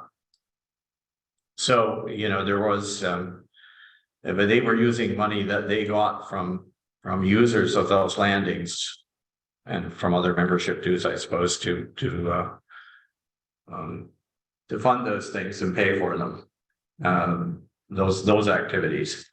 So, in any case, I don't want to go on too long, but I think the crux of the question that we should be thinking about is, can the municipality afford out of its general revenues, and is it to invest in the maintenance of public landings? So there's a bunch. I mean, this is all about Washcash tonight, but we have a number of other landings. We have about 10 or 12 of them, and we've all heard suggestions that we should invest more. And then the question is, what the budget's looking like? Do we have money to do this? That's really the question. And keep in mind that once you make capital investments, you've got recurring annual costs. These are assets of the municipality. They will have to be under asset management. Docks that we buy will have to be replaced, et cetera, et cetera. after certain periods of time, and more gravel will have to be put, in parking areas and so on, those kinds of things. So that's the question that's really here, and I'm looking to have some discussion from amongst the council as to see what people think they want to do. And what I'm hoping, of course, is that you will agree to do some things. There are some expenditures that we need to make in 2023. And they are identified in the report. So anyway, I'll stop there and open it up for discussion and let people express their opinions as to what we should do. Mr. Mayor? Councillor Lamb. Yeah, I'll go first. If we're just talking about the paid parking element, okay? I am, first of all, I want to thank you and the committee for the work you've done and for the report you've done. It's, very well written and comprehensive and took some time, I'm sure, to do. So thank you for that. I was on council, of course, last year when we kind of, in principle, and that's a key word, supported moving towards paid parking. I agreed with that at the time because I thought that's what the task force wanted, was paid parking, and B, I thought that's what the association wanted, to implement paid parking. I'm not convinced after hearing from a lot of people and getting a brief summary of the last task force report. I'm not convinced that that's the case. So it drives me back to, I think we should be treating all landings the same. I really don't buy that Wawashkest should have to pay for their parking because it's going to benefit them. If we did that, and if we follow that logic, then, in Dunchurch, when we spent 80,000 on a dock a few years ago, we would have tried to have the people on Whitestone Lake kind of sort of pay for it somehow. When we put in the Gooseneck Lake dock last year, we didn't say, people on Gooseneck have to pay for that. So I just generally don't, I believe we should treat all the landings basically the same. So when it comes to paid parking, I'm not, if that's the only element that we're talking about, my vote will certainly be to treat it like every other parking area. There is one exception, obviously, but I don't think that should rule the day. And that's the dock or the landing at the end of the Farley's Road.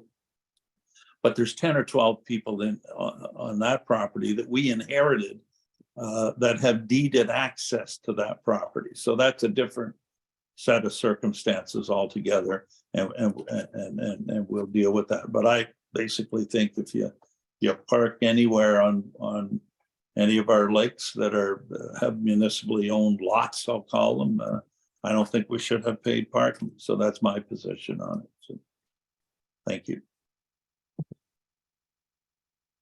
Okay, thank you. Other comments, Councillor Nash. Thank you, Mr. Mayor. I guess I have a couple or quite a bit to speak to on this. I was on the task force call. And I guess I just wanted to get a couple things out to start with. So I guess I'm guessing there's a number of people on the call today that are listening to us right now that were either on the last task force call or might be members of the task force. And I believe that when we had the last task force meeting, there was a majority of the task force that had mentioned not to have paid parking. When I read the report, to be quite honest, I was a little surprised and it was mentioned in the report. But I thought that the report would come back to the task force could speak to it. And then what council got was what the task force had spoken about and really it all agreed to. And I don't know if that's fully what we have in front of us here. I'm not sure if they're gonna give any time for anybody who might be on the call to speak. I know it's not a public forum, so they might not be able to. And I know within the report, you know, it was noted that I know the Lake Waashkech Conservation Association. It was noted that they don't want to continue to be in the parking business. They don't want part of it. And I just personally will not be supporting paid parking and said that at the time of the task force. I think everybody should be treated equally, whether it's Bolton Lake, whether it's Lake Waashkech, whether it's down in the community, all here, I think everybody should be treated the same. And there was quite a bit of discussion that took place during that meeting that trying to find this here, that Lake Waashkech residents wanted to be treated equally, treated the same as anybody else. If we're gonna have paid parking with Waashkech, we should have paid parking everywhere. If we're not gonna have it with Waashkech, maybe we shouldn't have it anywhere. And there was a couple lines said during the meeting that what some of the people are looking for is safe, reliable, and viable parking. Not have to be paid parking. So I do think we have to really look at that. I just understand that there was quite a bit of discussion going on, and during the discussion, the majority of the members on that call again did not support the paid parking. Now, with all that said, I do strongly believe actually that, you know, there is some improvements that will need to be done, and maybe it's done over a couple of years. I think we'll probably have to add some more gravel, and be it Lake Waashkech or other landings. I think we have to find a way as a community to find a way to put that into our operating budgets on a go forward in a yearly basis. When it comes to other items like the removal of the safety guards over at the dam, or the putting in and taking out of the docks on a yearly basis, I fully agree that I think those should be items that the municipality does, just as we've started to do with Gooseneck Lake. And I think for that one, the public works manager said that the dock is a public access or public asset. So therefore, it should be the public works department, the municipality that takes not the responsibility of others. And I think that'd be the same for safety booms. And obviously, I think those should just go on here, maybe instead of having to pass them to say that we're going to spend 5,000 on it, whatever it costs to take out the booms on a yearly basis, that just becomes part of our operating budget. And the same for the putting in and out of the docks, it just becomes part of our overall operating budget. And I do agree that I think Councillor Lamb had mentioned it, that it had noted last time that it said that the Council of the Municipality of Whitestone is hereby approving in principle the introduction of paid parking. And I'm just going to read a definition because I wanted to see where it was. But a definition is again a general idea or plan, although the details are not yet established or clear. Another example is, if you agree with something in principle, you agree in general terms, the idea of it, although you do not know how the details or know if it will be possible. And the reason I'm saying that is I found in the report under item 5V under recommendations, and it said an amount to be determined to discharge the municipality's obligations to the online permitting system vendor if that system will not be used. And I guess I'd ask a question of, was there a tender that went out for somebody to work on it? Was there ever a contract signed? Why would have there been costs incurred already for something that was only in principle and council was waiting to get something back? So I'm really confused on that part, but anyways, that was my finishing part. I'm just confused and would not expect that we would have incurred any costs of the. Well, I'm just, I'm gonna let other people comment first to some things, but what you need to do is you need to look at the report that is behind this one, which is the report that was given back in April 19th of 2022. And in that report, the details of how it would be done, how the system would work, and who would do it, and everything is presented there. So the in principle was around the question of how much would be charged. Right, and you know, exactly what the details of what you can park where and all of those kinds of things. But the concept that the parking would be paid, that there would be a charge for parking was very clearly approved. I don't believe that's a legitimate question. And the task force proceeded to act on that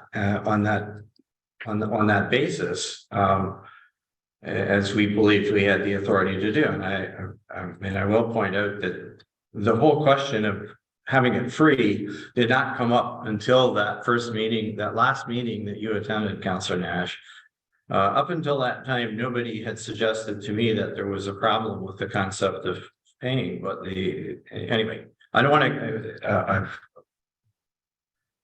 I just want to respond to that particular question. The reason the thing wasn't tendered is because we identified a vendor, and it's the vendor of the system that we use for fire permitting, who had already built a system of this sort to use for other parking situations. And that's how we knew it was possible to do that, because our vendor that we still use for fire permits.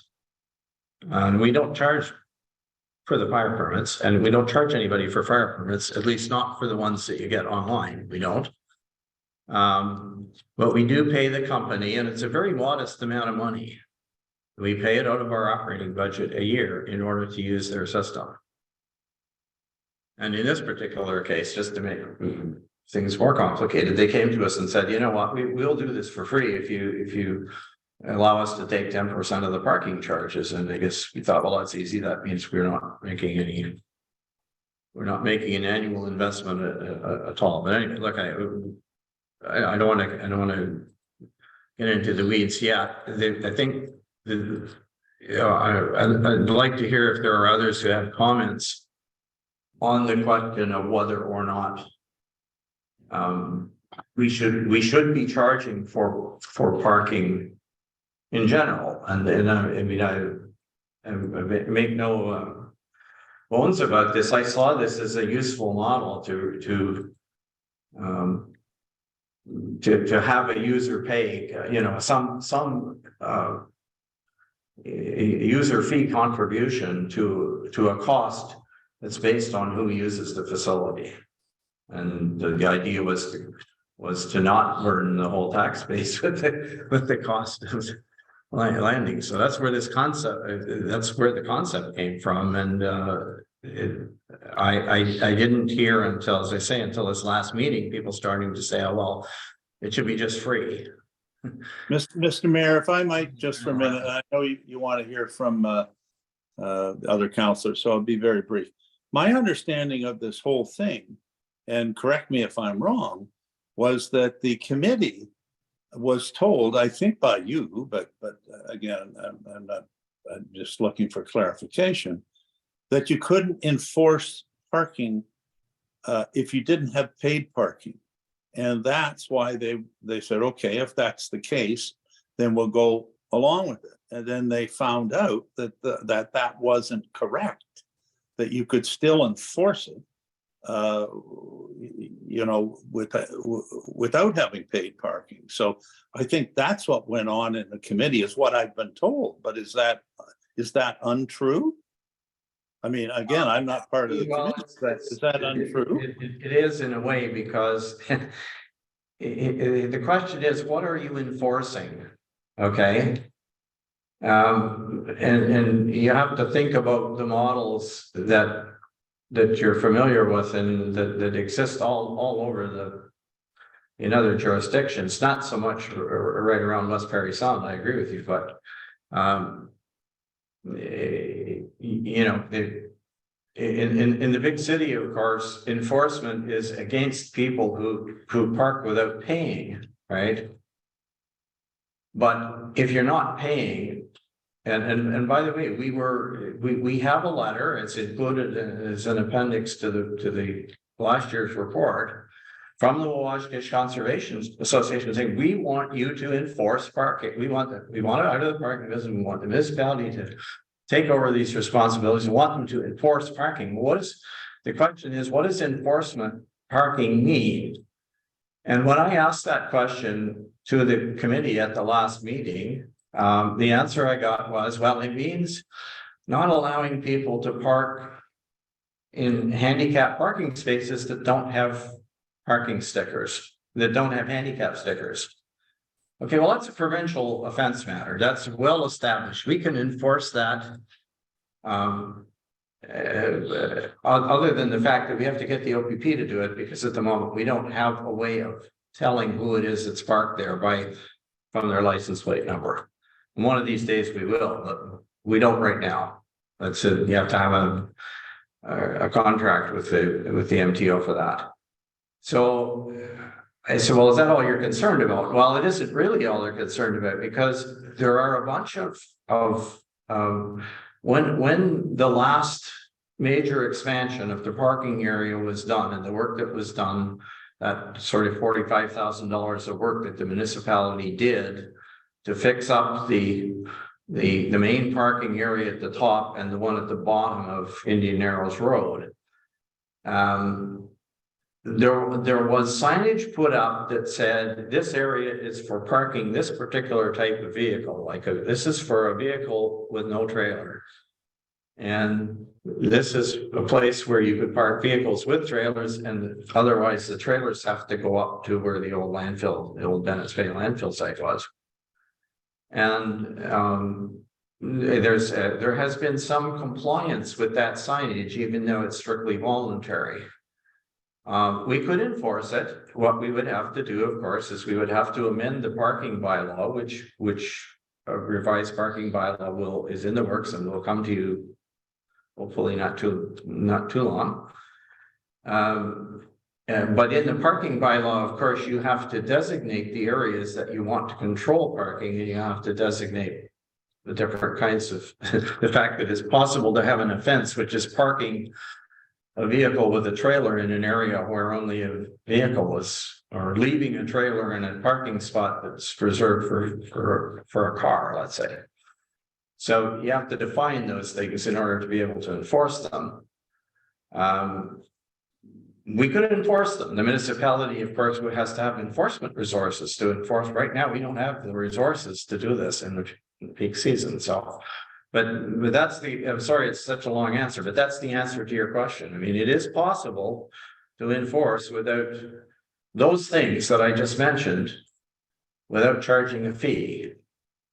And of course, if you charge a fee and you want to make sure that people actually pay it, then you would enforce that too. But that's, if you don't charge a fee, then you can't you can't go and look and say, well, this particular car can't be here, but somebody else who's paid a fee is okay, because if you're not charging a fee, you don't know, or if you're not issuing a permit, then you don't know if they're entitled to be there or not. So they're obviously, they obviously are. I think we got to move on to the other two counselors and see if they want paid parking or not, and put that one behind us somehow, right? Yeah, that's where I'm hoping we can go. So I don't know who's Good, next. thank you. Do you have or Councillor Woods, do you have a comment? So Ray.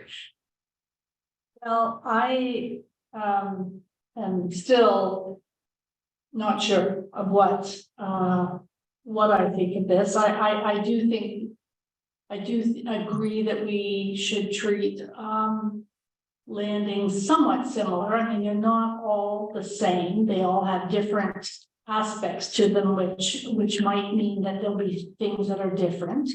But I guess my concern is how we're gonna pay for this and how we're going to keep this up. Or how we're going to deal with enforcement if you go with no fee. And you're going to enforce and you're going to have, I presume you're going to have penalties if people are parking there. You still have to have a system if you want to enforce. So you have to have the permit system if you want to enforce. You can't enforce anything if there's no system. So either there's nothing and we leave everything the same and we put in the budget what we think we can afford to maintain the landings at this point, and then see what we can add in other years. But we either have to have a system if we're going to enforce, or we're going to, or not. And the fee, I mean, paid parking, I don't think we should be having paid parking right away. I think maybe, but again, some of the Wabash ratepayers are paying for a voluntary one. And that was to help offset, I think, some of the costs that the association were picking up. I think we should be picking up some of those costs. Like, I don't think the dam should be their responsibility. And I agree with the dock. The dock should be our responsibility if it's our dock, not theirs. So I just don't know how we're going to manage this. And I'm sorry, I'm not convinced that we should have paid parking, but I'm not sure how we're going to manage it if we don't. So I'll let it. Thank you, Councillor Woods. Thanks, Mr. Mayor. Mr. Mayor, you indicated that all the council did vote in favor of this in principle, and you're right, and I was one of them. Councillor Lamb touched on it. We were all under the impression that this is exactly what the association wanted and all the members of the task force wanted, and we were following direction, which is completely okay.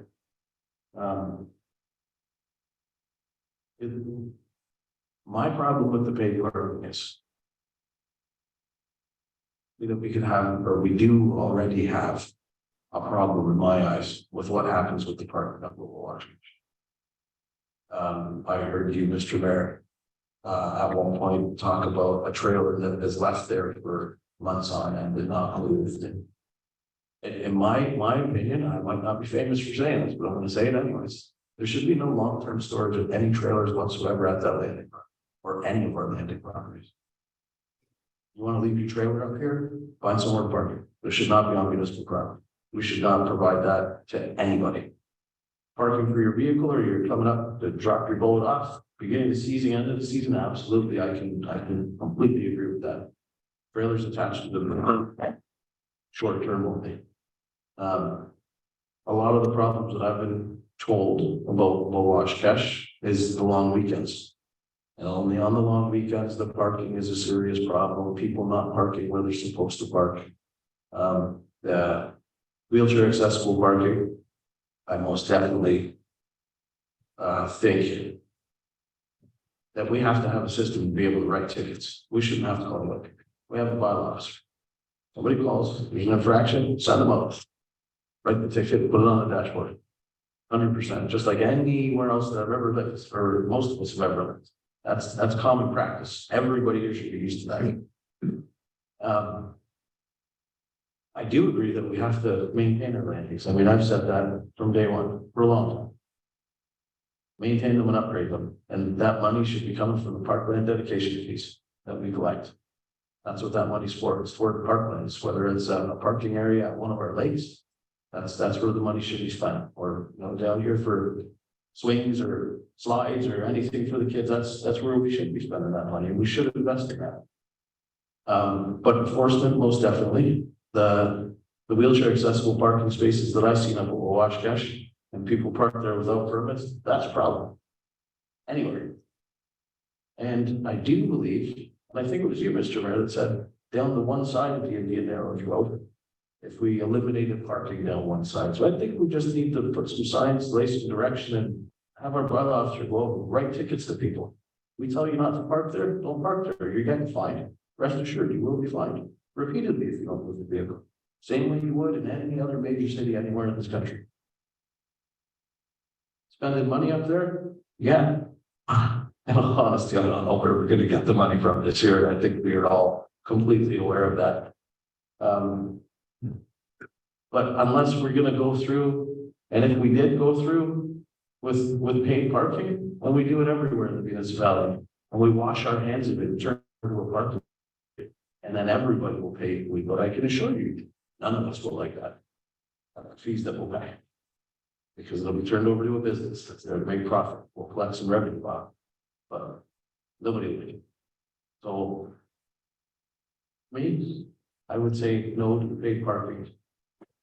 Make sure that we can enforce, we gotta pay for a system for one of our bylaw officers to be able to write tickets, good, let's do it. And I'll just leave it at that, Mr. Mayor. All right. Thank you. Well, thank you.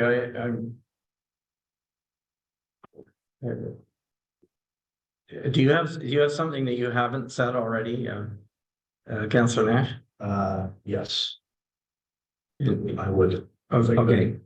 I guess it's two little things. As I don't know how much of the report reflects everything that's talked about at the task force last meeting. Are any of the task force members on the call this evening?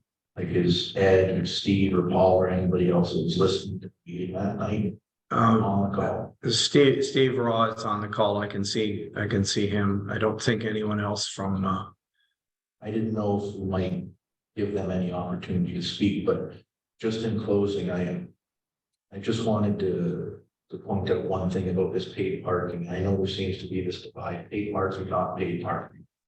And I know some of that divide comes between, I don't think we should have it, Mr. Mayor, feel that we should. I just wanted to read something here, it's about 50 words. The WWKCA representatives expect the municipality will pursue a plan for both items that would not include any user fees. This is in keeping with municipalities' arrangement of other lake access points to the region. The municipality determines that user fees are required only at Washcash.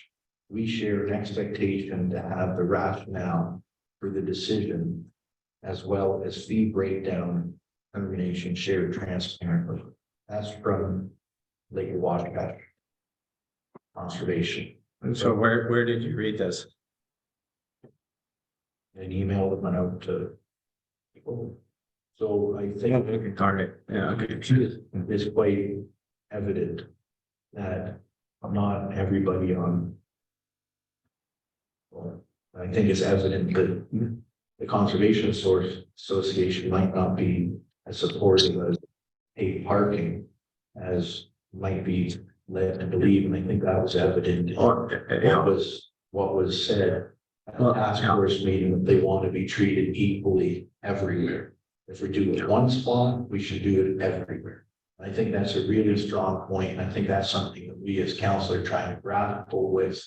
And it's a hard budget year, but I think it comes really down to that. If let's try and treat everybody the same. Doing it in one spot, let's do it in other spots.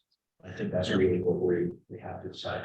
All right, well, I did acknowledge that in my opening remarks that, and I freely admit that, I was quite taken aback in a sense because, it seemed to me that I hadn't heard that opinion previously from the task force. The task force seemed to accept the fact that we were on a track, and I want to just take 1 minute to kind of make sure everybody understands kind of how we got there in the first place. the task force was created to solve a problem. And the problem was that there was insufficient parking at the Wabash landings.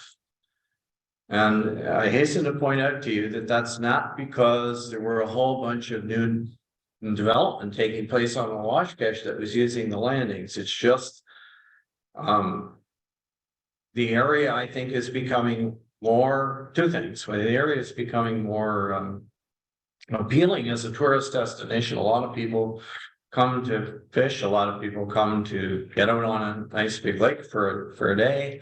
A lot of people come to start canoe trips down the Meg and various other things. And I don't think we want to discourage that, but that's reality. And we also have a number of ratepayers who in the past would come and use the landing, maybe park one vehicle or whatever, and they're, since the pandemic, maybe their cottages are a bit bigger, they've done some renovations and they're inviting more guests and all of that kind of thing. So there just seems to be more traffic, and we monitored, the task force monitored the traffic, particularly on the long weekends, as Councillor Wood suggested. And literally, it was a mess. And it was even a mess on some weekends in the wintertime when there were so many snowmobiles that you literally could not get down. You could only have one snowmobile going through to the trailhead in one direction at a time. People had to stop, right? Because that was, there were so many vehicles parked right underneath no parking signs, by the way. No parking anytime signs. But putting that aside, there was a problem.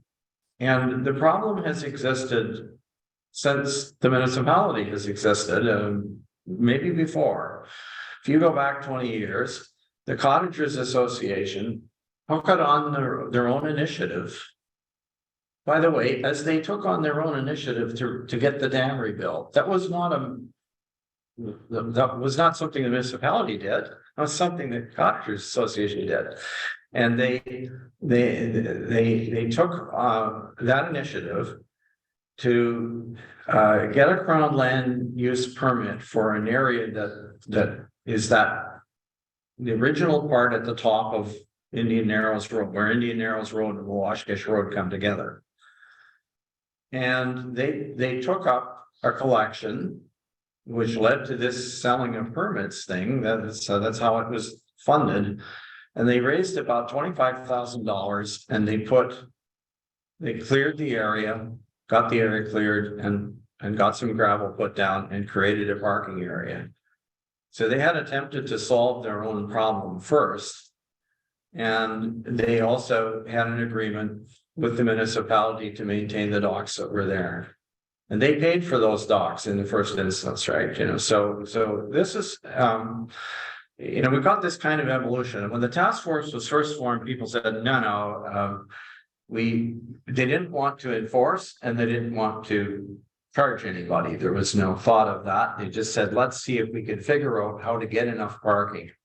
And so the municipality pitched in about 45 grand, and the area was expanded. That's where we are. Today, there is probably just enough between the shoulder of Indian Narrows Road on the one side, the parking lot at the bottom, and the parking lot at the top. There's probably enough parking for the long weekends, or close to enough. My concern is that that's not going to last. And I think that's concern number one. If we said, look, there's enough parking, let's just, we don't have to do anything, then probably these other sort of maintenance activities we could kind of absorb. They wouldn't be big dollar items. But obviously, if we need to, and we didn't, by the way, in that $45,000 project, we didn't use the whole of the Crown land use permit area that we have. We got another, we could do another piece as big as the last one we did.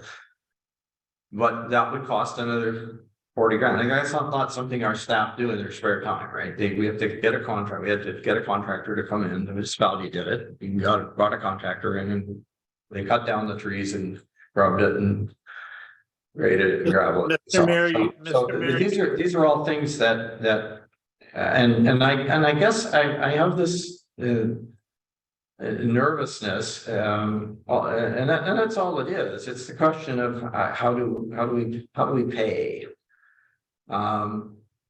And I think the thought that caused the task force to go down the road of paid parking was simply, okay, if you have a revenue stream from user fees, then you can afford to do things without constantly coming back to ask for capital expenditures from the municipality. Mr. Mayor, That's Mr. the Mayor, long and short of it. I mean, it's not that, that I think everybody should pay for parking as a matter of principle. That's not what the argument is. But what we have done in the past, and I have to remind council, what we've done in the past is we have gone ahead and done various projects, and the biggest one we did was right behind us here in the waterfront. Did I think it was a good project? Yeah, I did, but we spent a lot of money and we said, oh, that's great, it's Mr. Mayor, you one-time said thing. We added some 1 minute. docks, we did a bunch of, these are, the point that I just want everybody to understand is these are not one-time expenditures. We are building capital assets of the municipality, which have to go as of 2024 in our asset management plan. And we will then have to have in our reserves money to maintain them. And things like docks, which have about a 10-year lifespan. It's about the most you get out of a wash dish anyway. You have to figure out, okay, when 10 years comes, there's got to be money there to replace them. So, you know, I just want us to think about that. Where is that going to come from? And so, you know, if what the council is saying is, look, we can absorb the costs of the things that we need to do, which is, it sounds like what we need to do is this $5,000 of items that you see down in one of the motions related to the things that we would effectively, the things that the Conservation Association was paying for before. A bit of an upgrade for the you know, the pylons and signage that's referred to there is to make better use of the space that we already have, because we're not making the best use of what we've already got. And something for increased enforcement, which we would have to pay. I mean, if council says, yeah, we'll put that into the budget, then I mean, I guess we can put aside this, but I guess if you said, well, sorry, we don't have any money for any of this stuff, then we're I would expect that the Conservation Association is going to be back in front of us again with delegations saying, well, you know, we need this, we need that, we need the other thing. And that's what this was intended to avoid. So look, I don't want to, I just want to make sure everybody understands how we got here. It seems pretty clear that the council does not want to implement paid parking, at least not now. So I'm wondering if we can, if we can deal with some specific things. The only thing really that we need to do, I suppose, is to, you know, add to our budget wish list, which we're gonna be dealing with on the 11th. A couple of these items that are on the, so I mean, I don't want to have this discussion go on endlessly. If we can do something like that, maybe that's all we need to do for now. I mean, the council has to approve the budget in the budget meeting. So, but I didn't want to miss the opportunity and then have effectively have us saying to the folks on the watch case, well, sorry, you got what you got, and that's it. You're not getting anything more.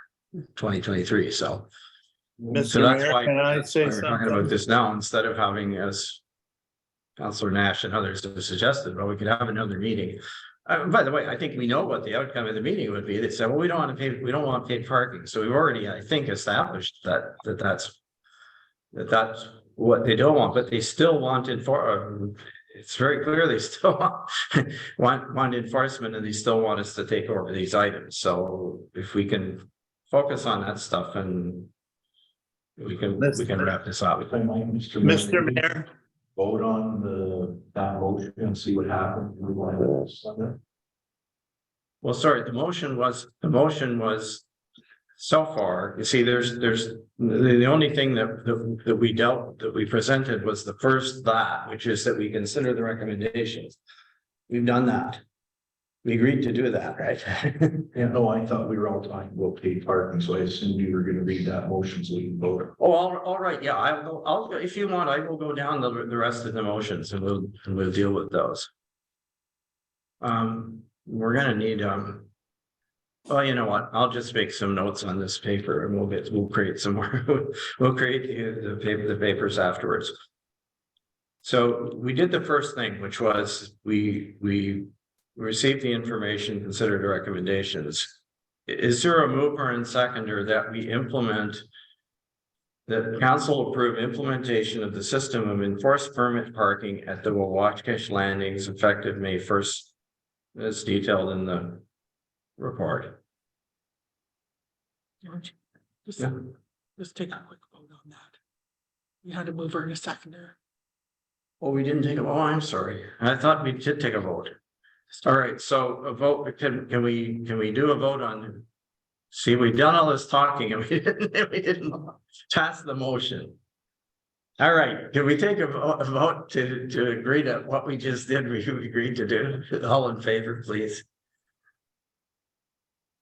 am I being heard at all or Your no? head, Councillor Lamb, I know, I apologize. We're so far. I was just gonna say, George, Past motion, the first that motion. I was just gonna say, Now we're gonna George, see if there's a sorry. mover and seconder for the second that, which is that we approve implementation of the system of enforced permit parking. so. Sorry, you did want to say something. I mean, go ahead. I was gonna say that when you said 1 minute, that was the longest minute in the history of mankind. Because it lasted 10 or 15 minutes, but anyway. My question is, what's this mean? If you're asking whether we want paid parking, I think we should bring that motion and vote on it. Enforced parking, I think everybody wants to enforce, handicap parking. They want to enforce if we decide that one side of Indian Narrows Road should not be parked on to get emergency vehicles down, then that should be posted and enforced. If there's other minor things that should be enforced, then I'm all for enforcing that.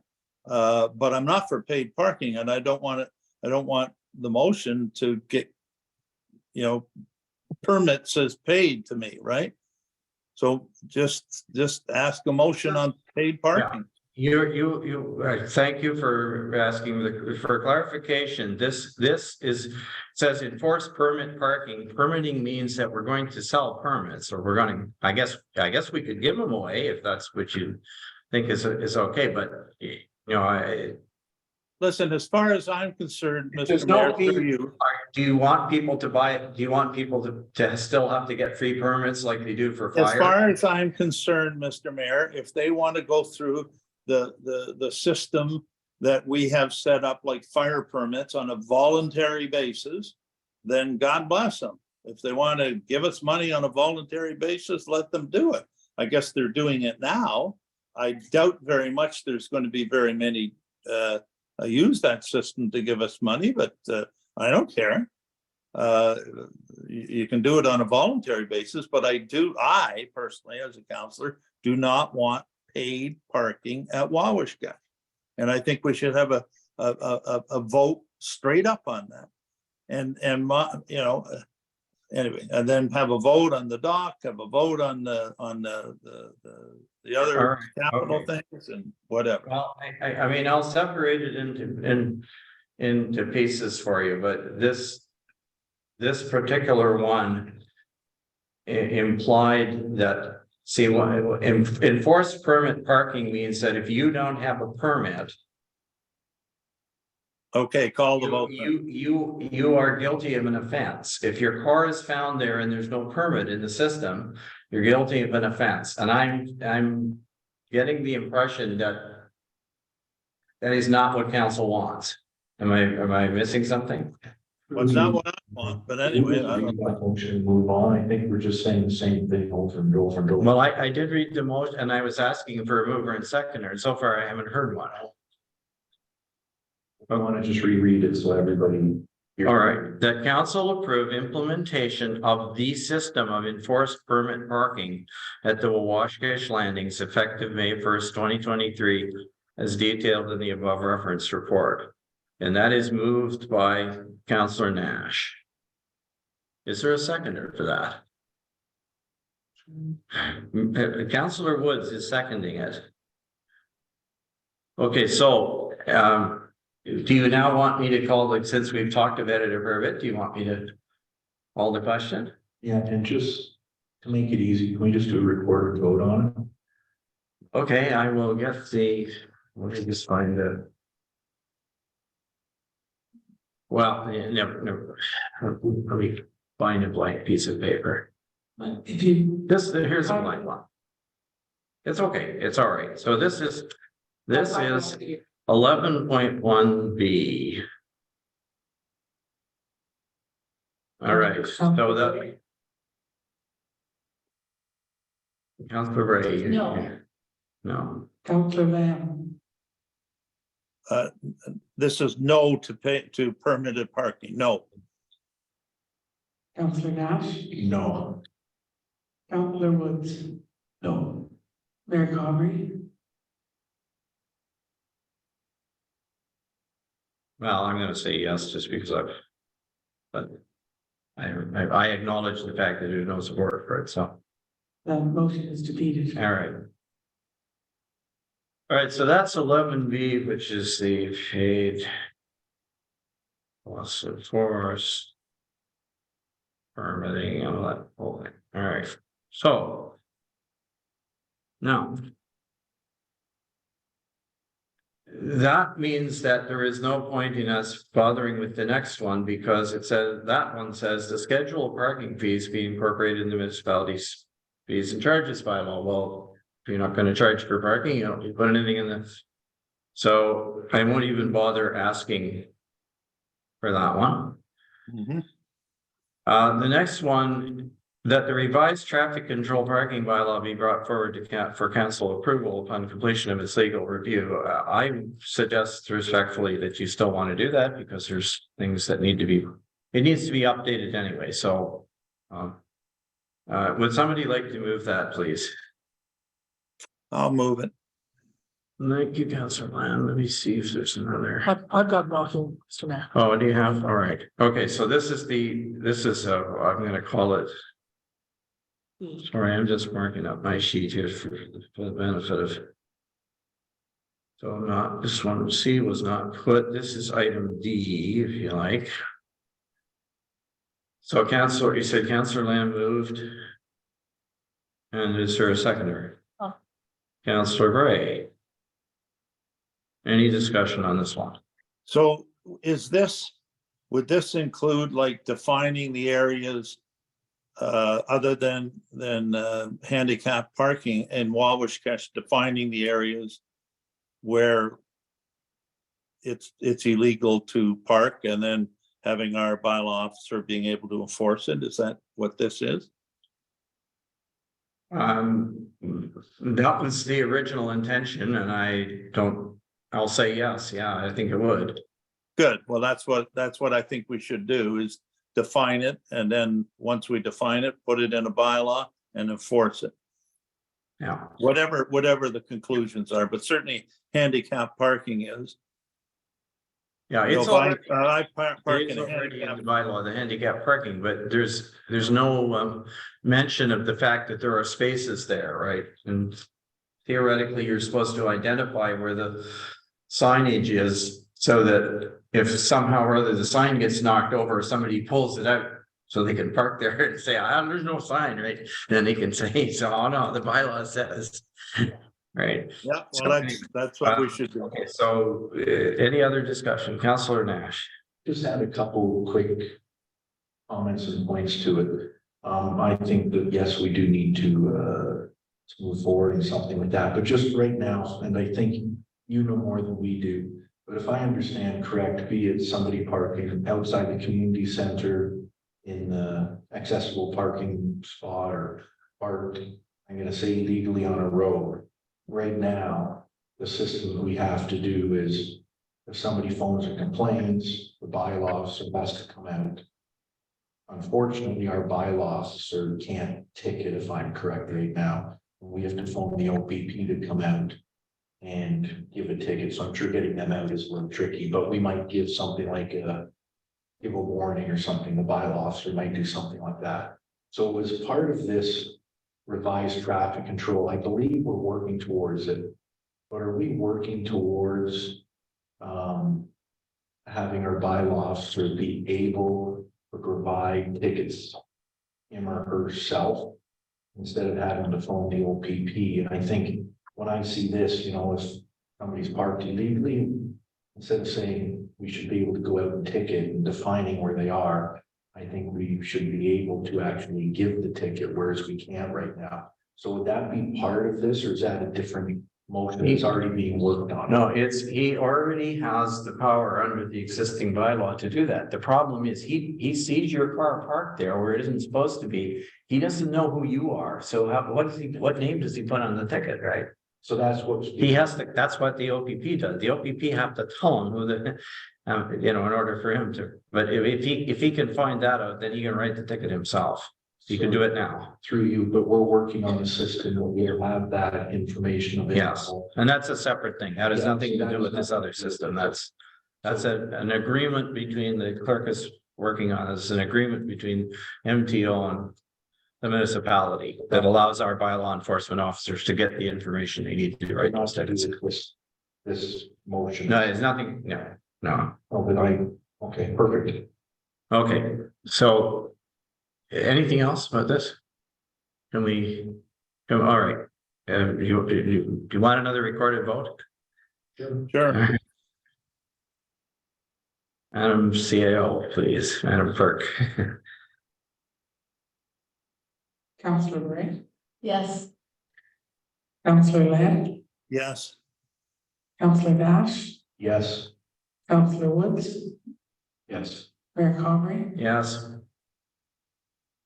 motion is carried. Okay, so part E is that the following items be included in the municipality's 2023 budgets. The first one. Oh, this will be like part. I guess I should have put little numbers like part I or whatever on this, but anyway, $5,000. That's an approximate number to cover the cost of the work programs to be assumed from the Lake Oshkosh Conservation Association. So that is the moving and putting back the log flume at the dam, so it's not taken away by ice. It's a very expensive log flume, but it's not a log flume. It's made out of plastic, tough booms. They're very expensive. And they were donated to us by the Ministry of Natural Resources, by the way. We didn't pay for them. But if we lose them, we will, the next time we will. So things like that, and putting in and out of docks, and the recurring fees for Holbrook and so on, they are detailed in the report. I won't take your time up. But it's about $5,000. So could I get a mover and seconder for that piece? You can move that to Councilor Nash. All right, Councilor Nash moves. Seconder, Councilor Woods. All right. Any discussion? Any? If I might, Mr. Mayor. Okay, Thank you. I was just thinking, I know this is a fairly lengthy, motion. And I might just think, you know, I'm not sure if we know. I'm just gonna go through a few of them. If we're gonna have $40,000 this year, I don't think we're going to, but maybe we'll have some money in the budget. When it comes to a dock, we'll be able to do it this year, maybe is it next year? But when it comes to items like the, like we say, 5,000 to cover the cost of work programs to be assumed from Lake to Washcash. I think like you said, that's to the docks going in and out and the boom. Instead of saying $5,000 towards this, could we just make another motion that might read that, you know,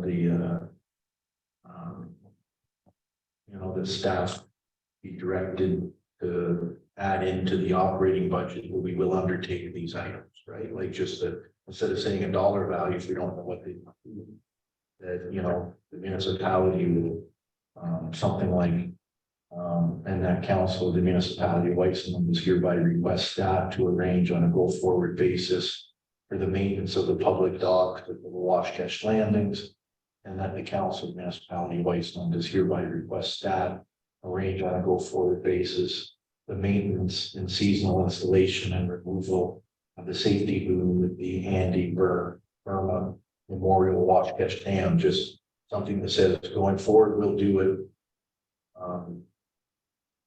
I don't know if that might be easier, at least to get those two items off that list, something like that. Just bouncing them there.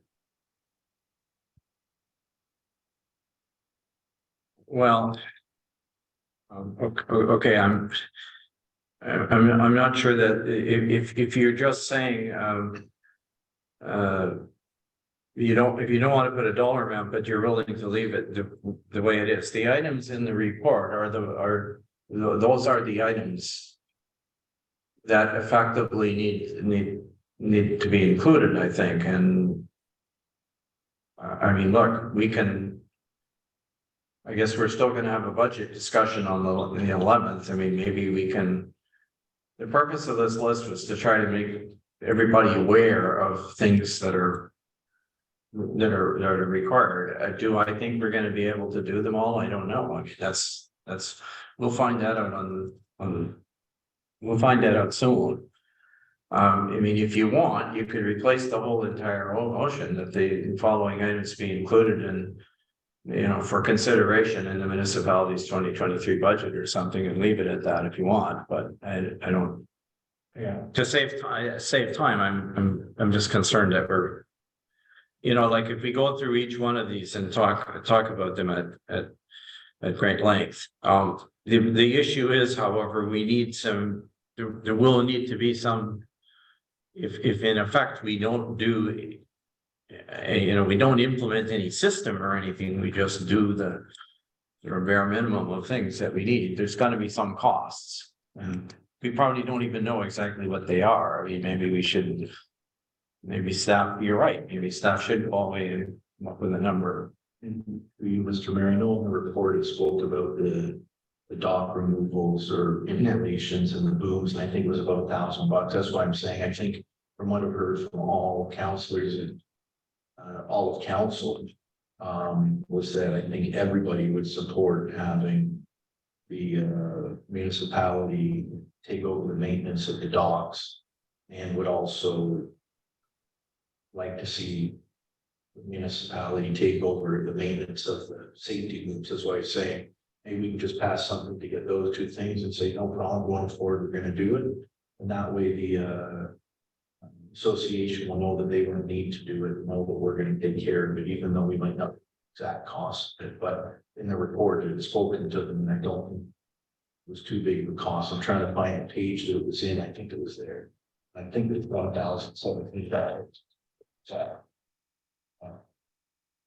Yeah, well, the items that are here, that there's $587.60, which is what the annual cost of the water monitoring. This is the water level monitoring system, HoboLink. There is the decoupling of the docks and the safety boom, which, you know, are actually the 1017. So that, and that's a bill, that's what they paid to have, Bennett's do that work. In fact, that's who does it. And there was the water quality that testing. Now, the reason that these are here is that these are things that were being funded from the association's revenues that they got from the parking and docking permits that they sold, right? So now they don't have that revenue. And they don't have that revenue because we said we were gonna take it over, right? And we, council, said they were gonna take over, so that's.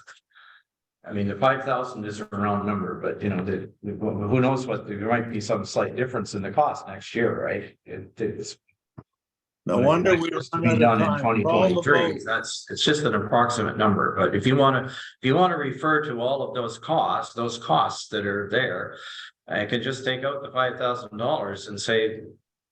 That the following items be added, an amount to cover the costs of the work programs, right?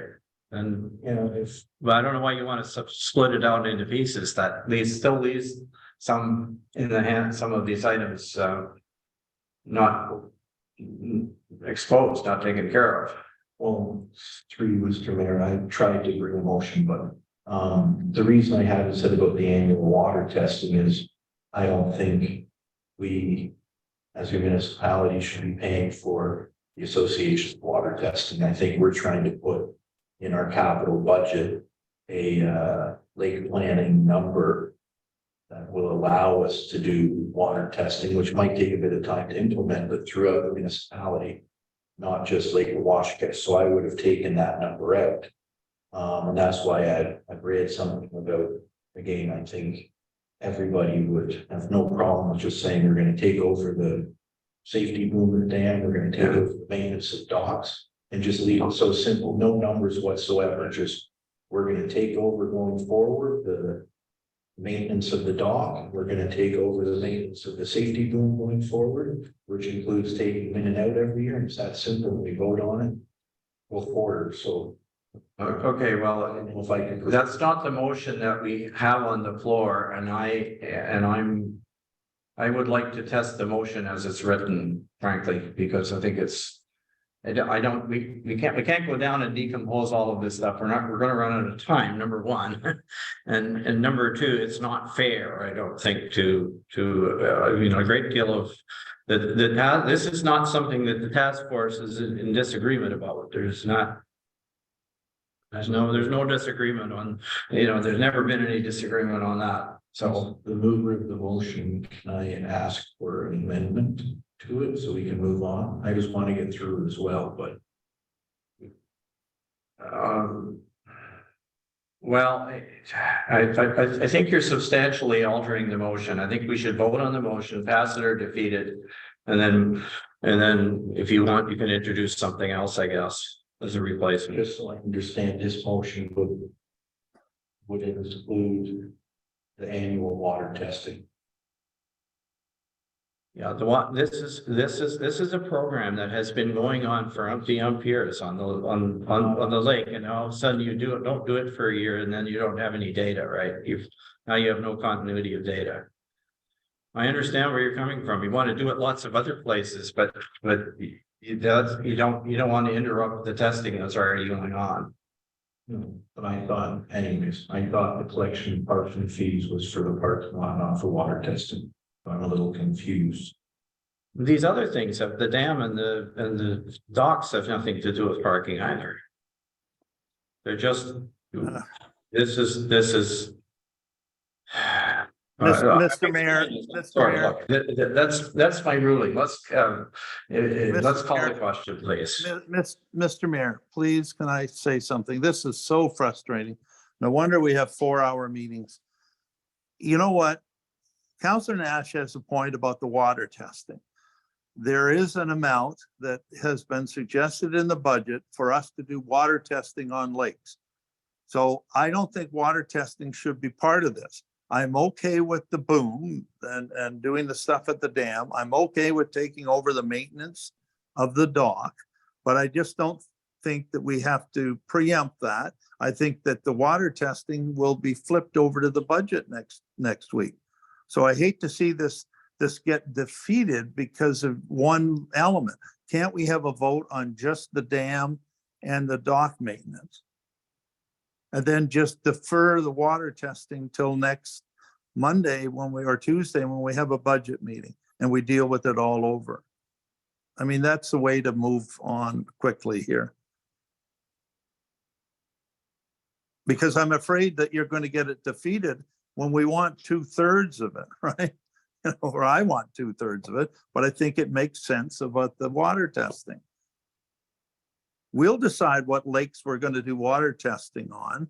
And if it doesn't include Wabash, which I think it will, then I guess the association can carry on doing some water testing this year. But I think it will. I think we'll deal with it on Monday. Anyway, that's my thought. We get bogged down so quickly, honest to God, this has never happened before, but anyway, okay.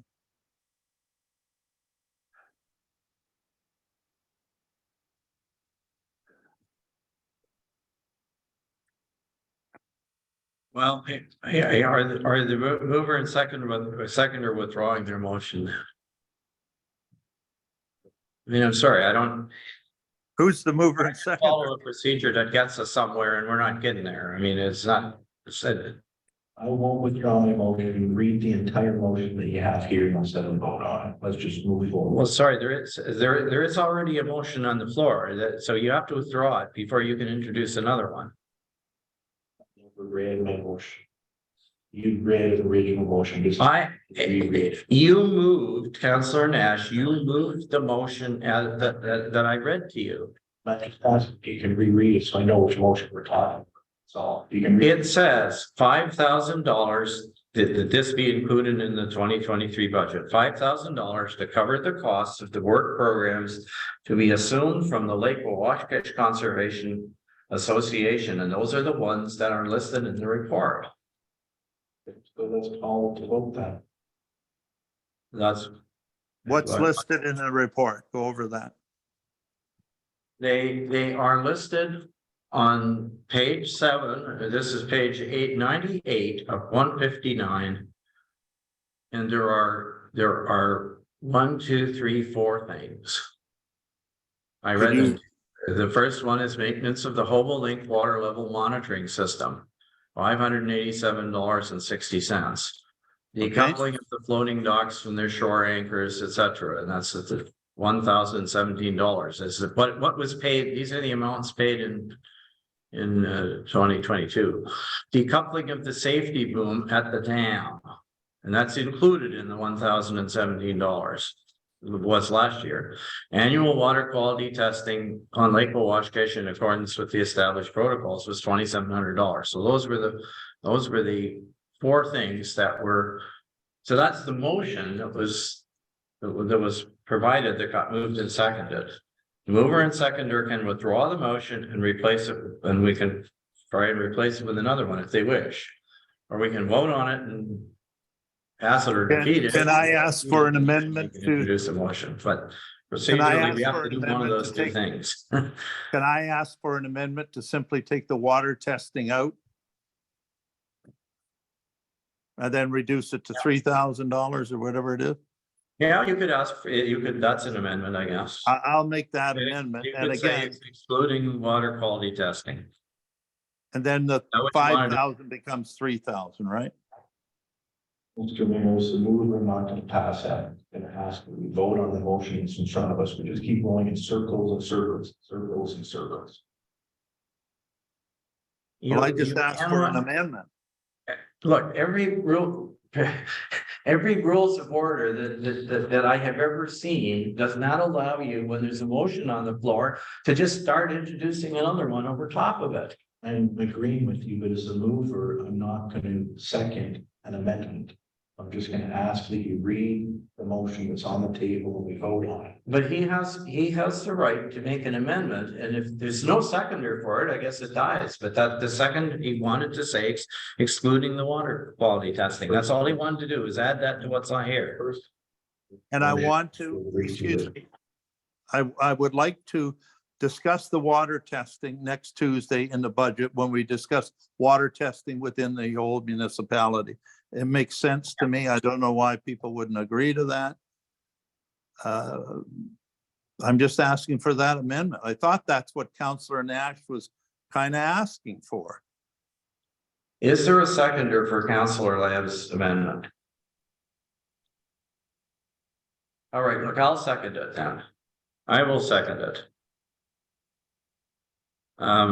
So it's just excluding the water quality testing. So that's all we're adding to those words. That's the amendment. Water quality testing.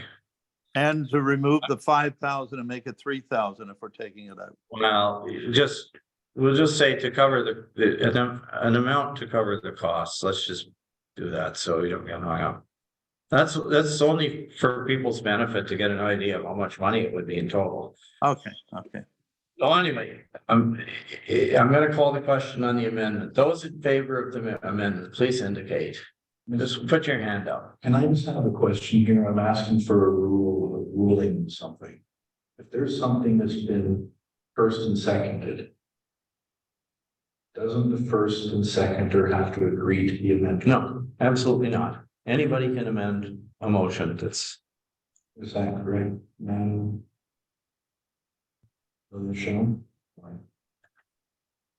I'm confused. I'm just so confused. I believe it's correct, but it's frankly, what we're doing is messy. So we have a motion on the table.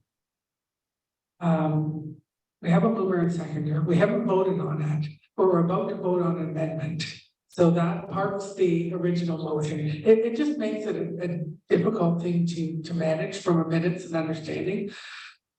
I think I understand where everyone wants to go. I understand about the amendment. I understand about the water testing. Perhaps the best thing to do is vote on the vote. Well, we do have someone who wanted an amendment, but my suggestion is let's vote on this. You'll have an understanding of the clarification of the work programs. Because the work program includes the water testing, which I think I'm understanding people want out. So this. Maybe we withdraw this and start all over again. Maybe that's the cleanest thing we can do. Otherwise, we start amending motions. It's really complicated. And in the end, we have to do a lot of note taking in the minutes so that it's very clear what council wants. I think I know where council is going, but there's got to be maybe a little cleaner way to do this.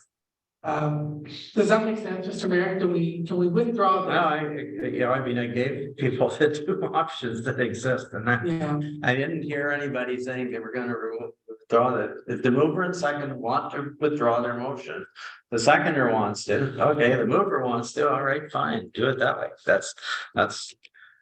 Now, what you have to do though is if you want to do anything, unless you want to do nothing, you got to replace it with something else. You need to, if you got it written down, because the CIO needs it, and so that we can read it and. Awesome.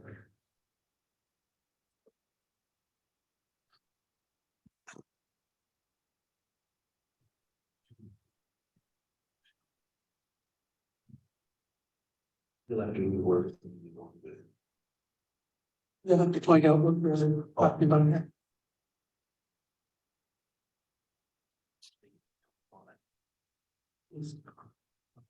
Okay, we have a motion that's withdrawn. So I will now read what Councillor Nash provided. That the council of the municipality does hereby request staff to arrange on a go-forward basis for the maintenance of the public docks at the Wawakesh landings. And that the council of the municipality does hereby request staff arrange on a go-forward basis the maintenance and seasonal installation, pardon me, and removal of the safety boom at the Andy Burma Memorial Wawakesh Dam. So if I understand that, those two items are a motion, a presented motion.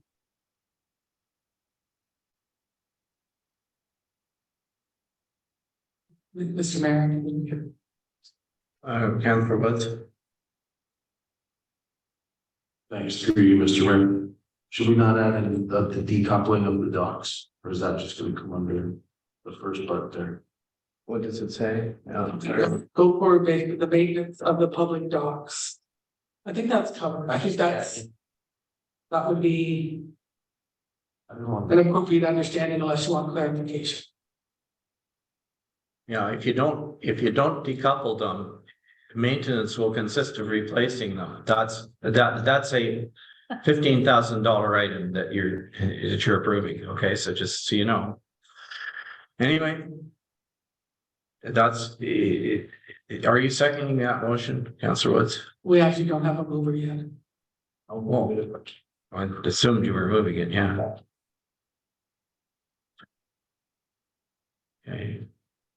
All right, you now seconding it, Councillor Woods, all right. Okay, can we call the question, please? And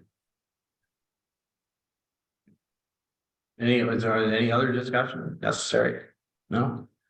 Are you ready for the question? Can we just vote on it? All those in favor? Raise your hands. Thank you. It's carried. All right. Was it unanimous? It was. Good, okay, thank you. Yeah.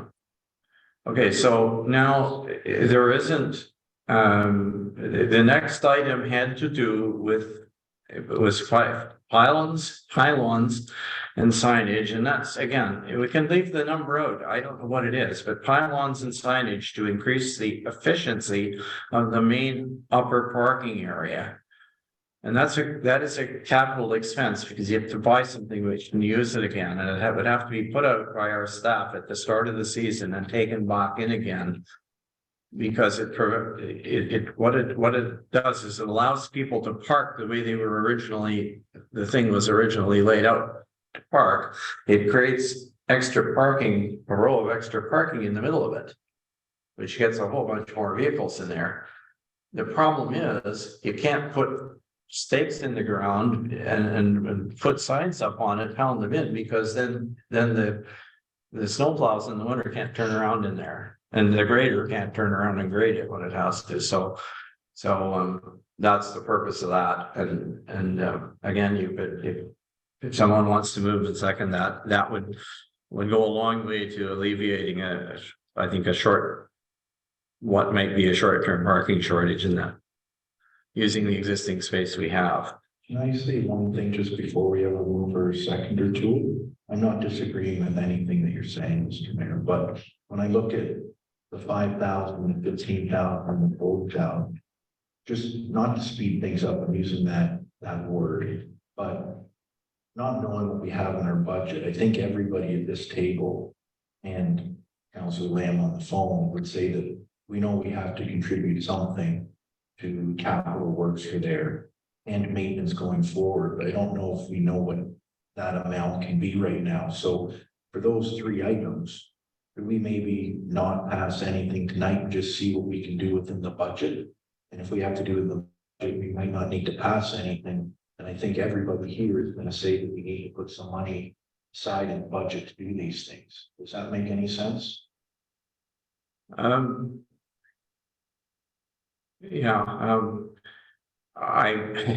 My only comment to you, and I mean, I'm supportive of that just because of the time on the clock, but keep in mind, we had this in the afternoon of the 11th, and we got the same clock going. It starts different time, but it's got the same number of hours that can go. So we're putting off, we're perhaps putting off the evil day here. These are approximations, that's all they are, but I don't know. I mean, I think I would be the first person to argue that I don't know until we see exactly what all is in the budget. We added a bunch of things to it, the last meeting, and we got to see what we have there and how much wiggle room there is. So anyway, if you want to wrap this up and not make, if nobody makes any more motions, we're done with this item. Councillor Woods. Not that I disagree and I don't wanna make this take longer, but maybe if you just wanted to mention that we agree to increase the signage to improve efficiency up at the landings. Right, we don't have to put a dollar value in. I mean, I think everybody realizes that signage has helped us greatly in the past 5-6 years, I think. Well, you know what would be, It's worked well. yeah, what might be good is to have something where we actually ask staff to take a look at what that would. Because to be honest with you, I've not had a chance to talk to our public works manager about what he thinks that would cost, right? So. Do you want to move something to simply that,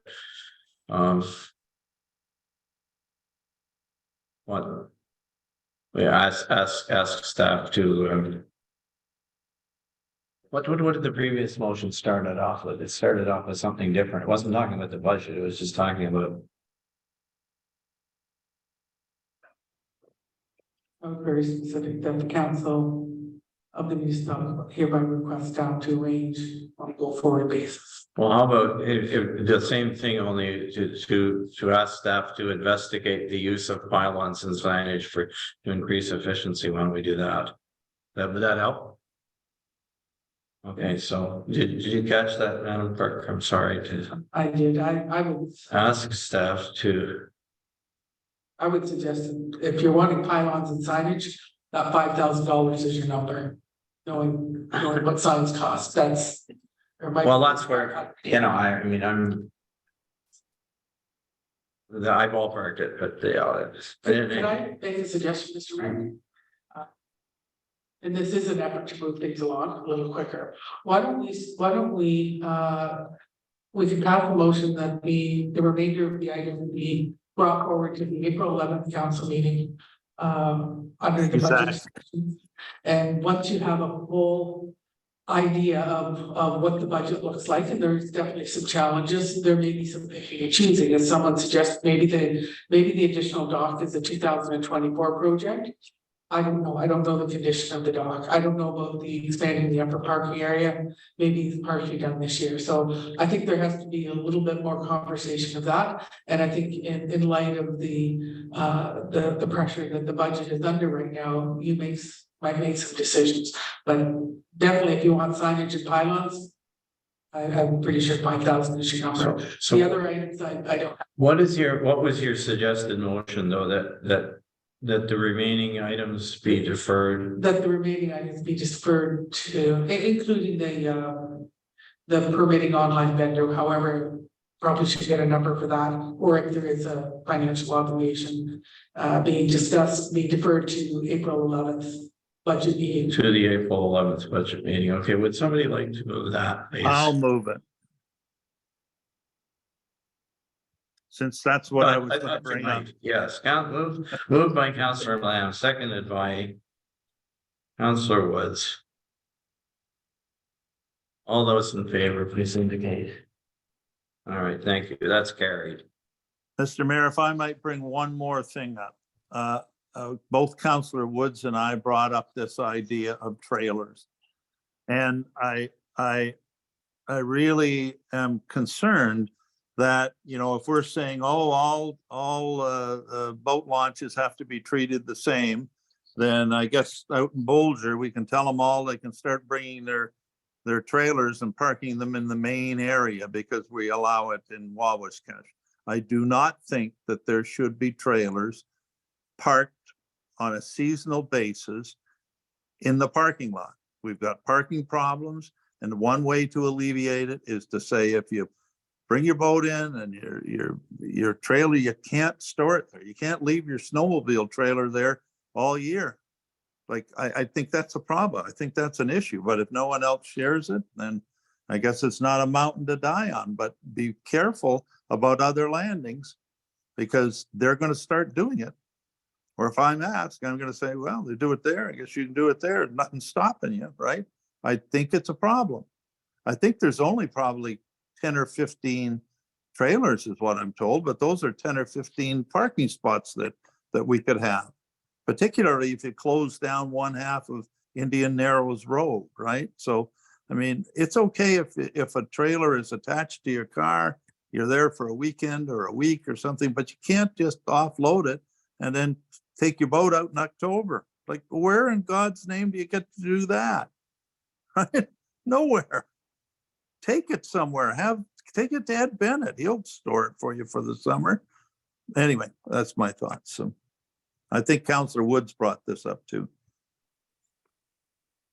Okay, well, I think that's it. That's a good suggestion. I'm not. I won't dispute that. It's Can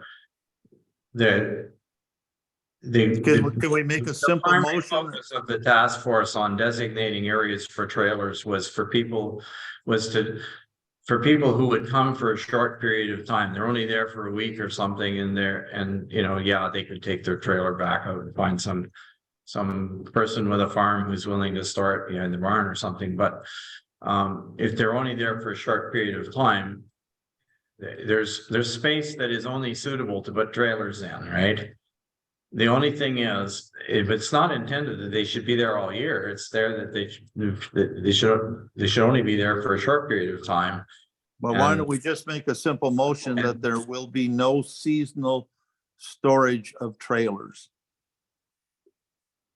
Well, I guess if you, We prepare a motion for the next meeting, so that it's. Okay, fine. the Okay, CAO would good. like to, or the clerk would Okay. like to Bring it to prepare the a next motion for the meeting. next meeting to that effect. Okay, I'm satisfied with that. Thank you. Because your point is noted. Okay, so, we are, I think, done with this item for tonight. Thank the Lord. Well, no, but we said we were gonna defer the remaining items, I guess, was in the budget. What's that? Want to deal with this? Yeah, that's what he's talking about. I was thinking it was covered, but it's not under finance. So the note was that bylaw be prepared to authorize an amended agreement with the Lake Wabash Conservation Association.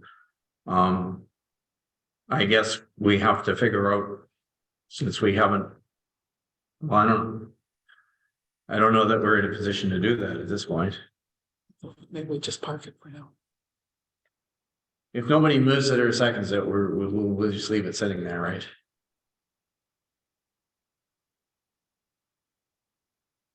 All right, so thank you. 11.2. Our CAO wanted to review the council meeting schedule. And to add regular closed sessions, I guess. So I will, while I'm flipping for the paper, do you want to introduce us, please, Madam CAO? You answered the issue correctly. One of the challenges we have is that we know we need regular closed session meetings. It happens at least once a month. And the challenge we have is working around the members of council's busy schedule and trying to find a meeting date. We know what happened in March, we moved meeting dates around. So it occurred to me, if we had a regularly scheduled closed session meeting each month, and the dates I picked are on the schedule, that means that if there was matters arising, for instance, on May 9th, those matters arising could in fact be brought forward to May 16th. We have time to put them on the agenda. The only thing I can suggest is, as you know, there was a special council meeting on March 30th. Pretty heavy. There was a lot of items on the agenda and a number of them didn't get attended to. So I would suggest that we add a closed session meeting in April, because my original thought was we'll take care of all this business on March 30th, and of course it didn't happen. So I would suggest we add a closed session meeting in April. We can attend to the items that didn't get addressed on March 30th, and it just so happens I have a couple more of my attention. So that would mean adding. But we follow the same format, a closed session meeting. Well, that doesn't work. We probably have a meeting on the 11th. Well, I'll open up to council. I could suggest 10. These are Zoom meetings. So I'll just leave that. I believe we need another closed session meeting. Well, before May 9th. So we've got people's calendars open. Through you, Mr. Mayor, is the 10th Easter Monday, is the office open that day? No, I won't. It is not, no. So the 11th, we have a commitment. So we could, The other. This is not, is that the easiest thing in the world? You've got Tuesday, May 9th, Tuesday, that's in the middle of phone-hom, right? Yes, that's right. So that's not probably a good time. okay.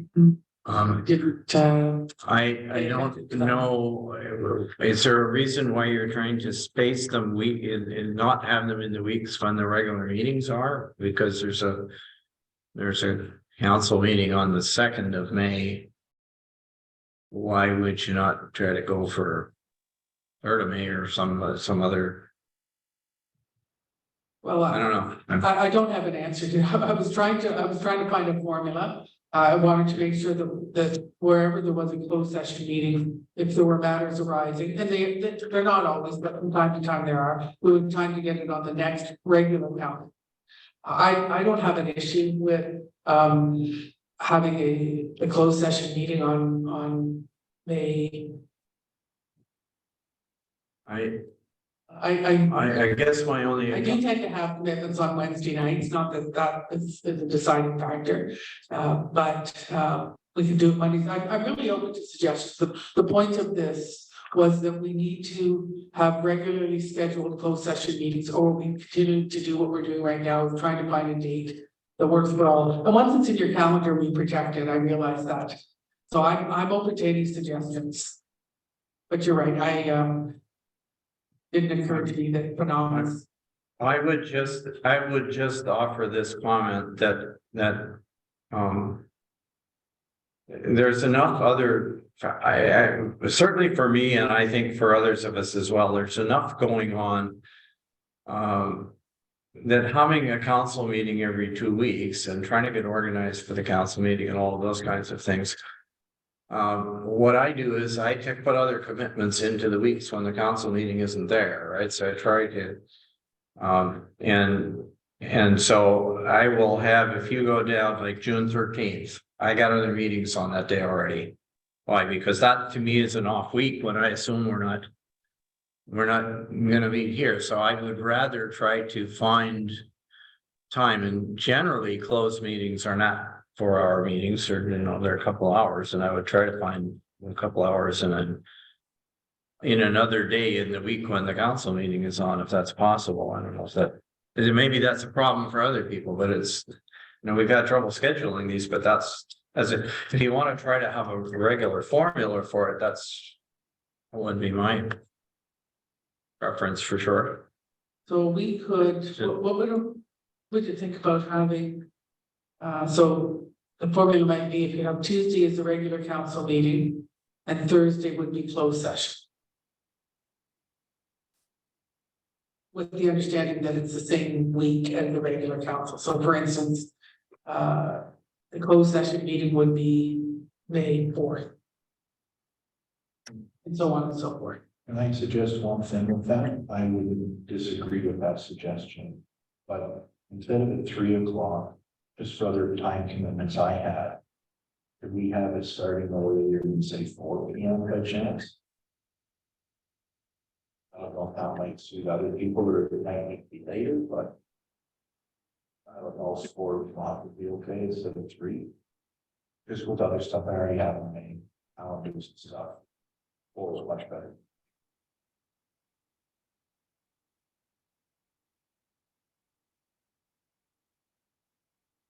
Councillor Woods.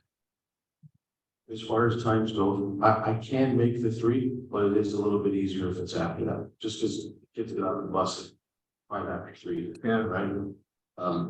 3:30 or 4 o'clock. no problem. But I'm gonna ask if we can avoid Wednesdays. Cause I have a ongoing commitment with the boys on Wednesday nights. What about Mondays? Are they a bad day because it's the first day of the week or? I have no I issues. think I think you're gonna find a lot of Close meeting holidays. Before we have the open meeting, I don't know, but. Mr. Mayor, I think you're gonna find if you make it Mondays near the first of the month, you're gonna run into a lot of holidays.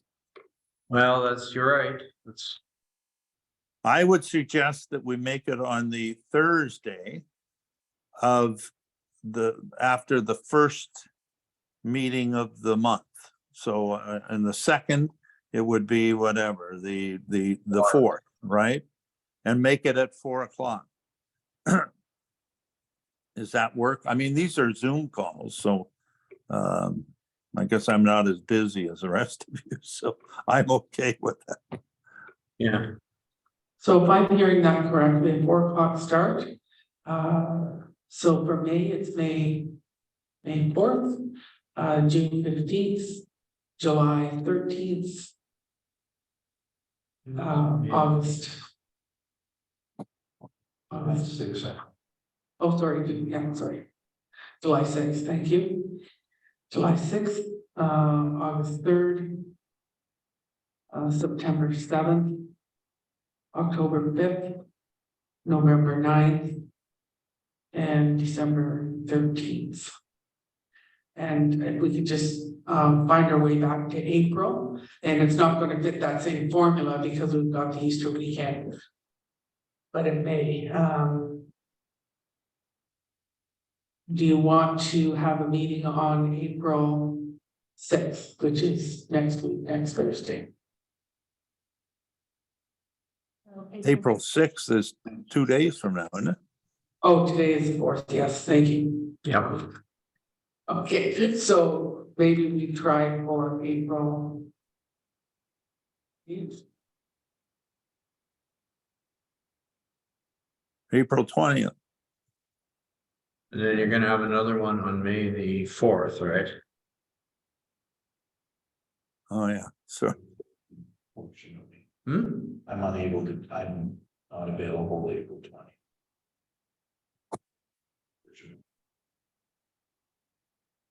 So if we go May 4th, that's a month away. Sorry, Councilor Gray wanted to make a comment. Yeah, April 20th, I have a CPAC meeting Mm-hmm. at 7, and May 4th, unfortunately, I will not be available.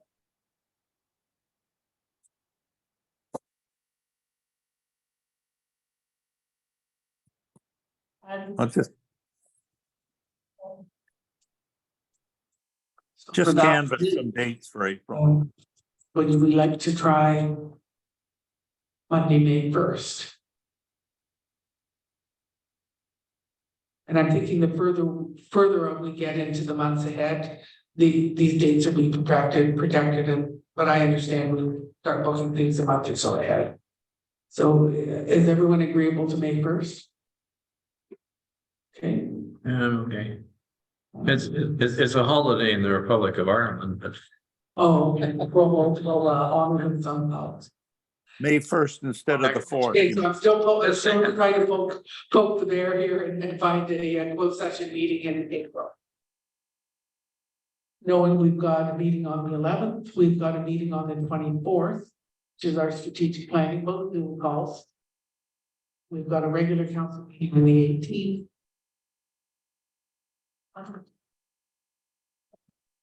I'm hearing the 17th of April. That's a Monday. I don't want to do that. I have so many appointments in April, a bunch of medical stuff. That's why I have. And we have an environmental stewardship meeting at 3:00. Okay. Mhm. the things that you have cannot wait until May 1st by any chance, eh?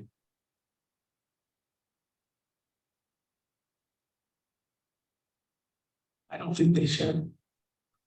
A couple of things that I don't think should wait, that's fine. Okay, all right, no, I'm, no, questioning your judgment. I just thought I'd ask in case May 1st was close enough that we could maybe just, Well, it's 4 weeks away, that's the, yeah, you're right. It is a ways.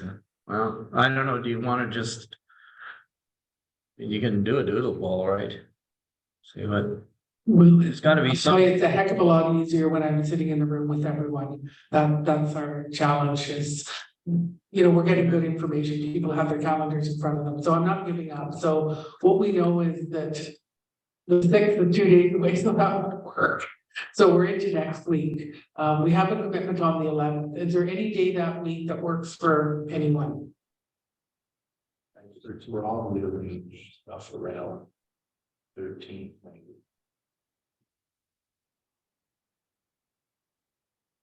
I have a DSAB meeting at 6:30. On the 13th? 14. which you'll have to get to, right?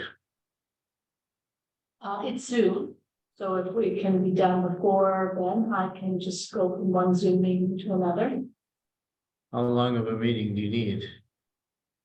Okay, I think we may have a plan. So Councillor Woods would be agreeable to start at 3:30 instead of 4. No problem. Is that okay? We could do the 13th, that's Thursday. The 13th, does that work for you, Councillor Nash? Mayor Comrie? Yeah, so I believe we. Thursday, so. Oh, Councillor Lamb, I'm sorry. I apologize, I missed you. Just hold on. 13th, April 13th at 3:30 work for you. Yeah, if there's something, yeah, I'll make it work. It would work a lot better at 4, but is that in other people's laneway? No, I think 4 is better for Councillor Woods anyway, so that gives us 2.5 hours before Councillor Bray needs to go to her DSAB meeting, so why don't we make that work? Okay, So we've got 4 o'clock on April 13th. okay. You're gonna send out a revised schedule, I guess, eh? I know, yes, for sure. All right, are we finished with this? Okay, Councillor Nash. Yeah, and one other question, I'd actually asked that the meeting agenda be put on, and if Michelle had mentioned to me that she was having it on for the Abby's closed meeting, then I didn't know if there was some discussion, it was about a new proposal out there. I know we tried some of these earlier meetings at 4 o'clock. And I think it seemed to work out well. I actually like to get home before, you know, we'll probably be 11 o'clock or later.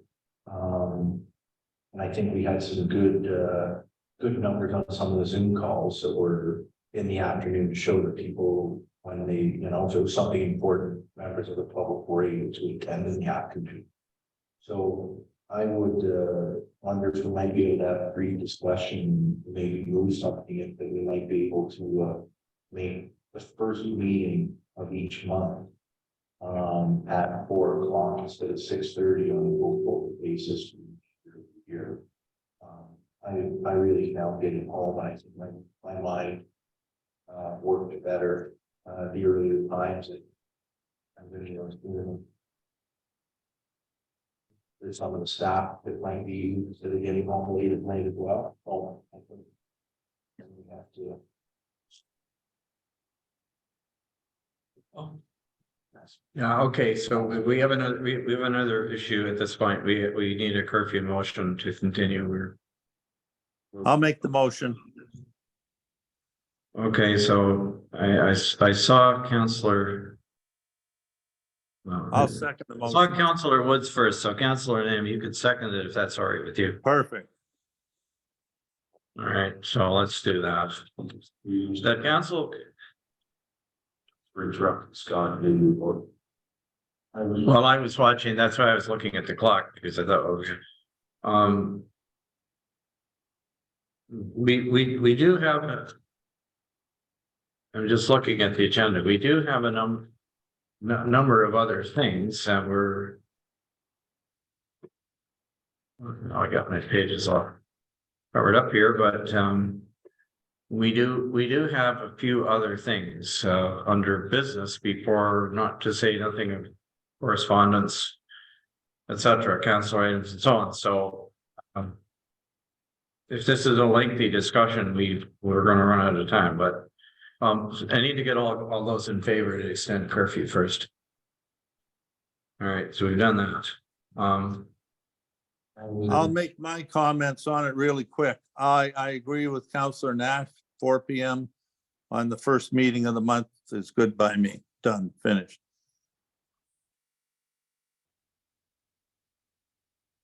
Okay, well, I have a problem. I have several problems with it. First problem is that in reality, I don't think that it, you know, we haven't had a good turnout of members of the public at that time. We get very few members of the public at that time. You know what? You're much more likely to get, and anything of substance, I would say you probably cannot do in that meeting. I would be okay with the meetings if they were capped at like 2.5 hours, 6:30 or whatever. But I don't think it is reasonable that we have long meetings that are going to 4+ hours, 4.5 hours sometimes, that go over this upper hour. Candidly, it interferes with my eating window. By the time I would get back from a meeting after that, I'm past the point where I'm supposed to eat anything. So, you know, it's really not. And trying to do it, you know, you gotta keep in mind, I've got, if the meetings are gonna be held here, if they're gonna be held on Zoom, if we're gonna do them all by Zoom, that's another matter. But that doesn't enfranchise anybody, and I can manage that. But if I have to be here, like, it takes me half an hour to get from Washkish to here and half an hour to get home at the end of it. And it's not, I'm sorry, I'm not okay with it. We tried it as an experiment, and it was, I thought it was difficult.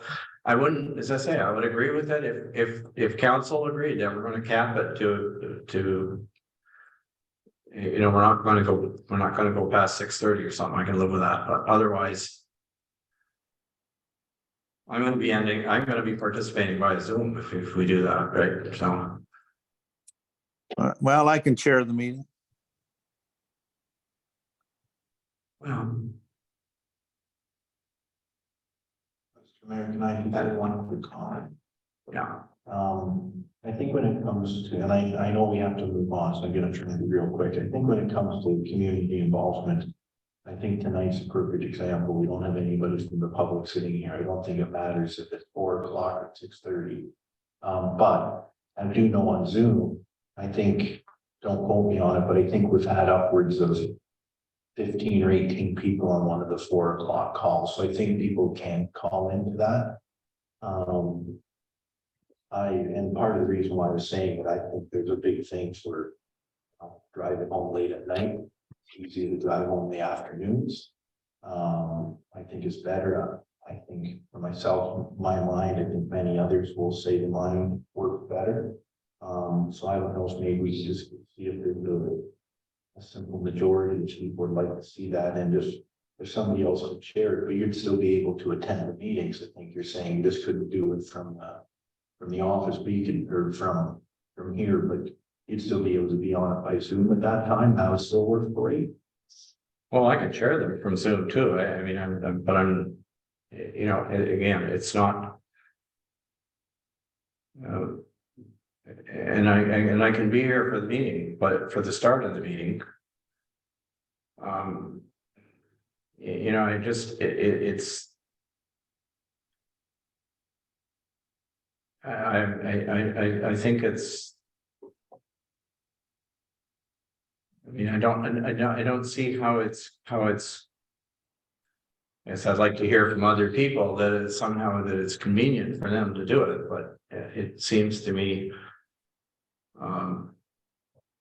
Well, you don't want it, but let's see what the others have to say. Well, yeah, what do the others want to say?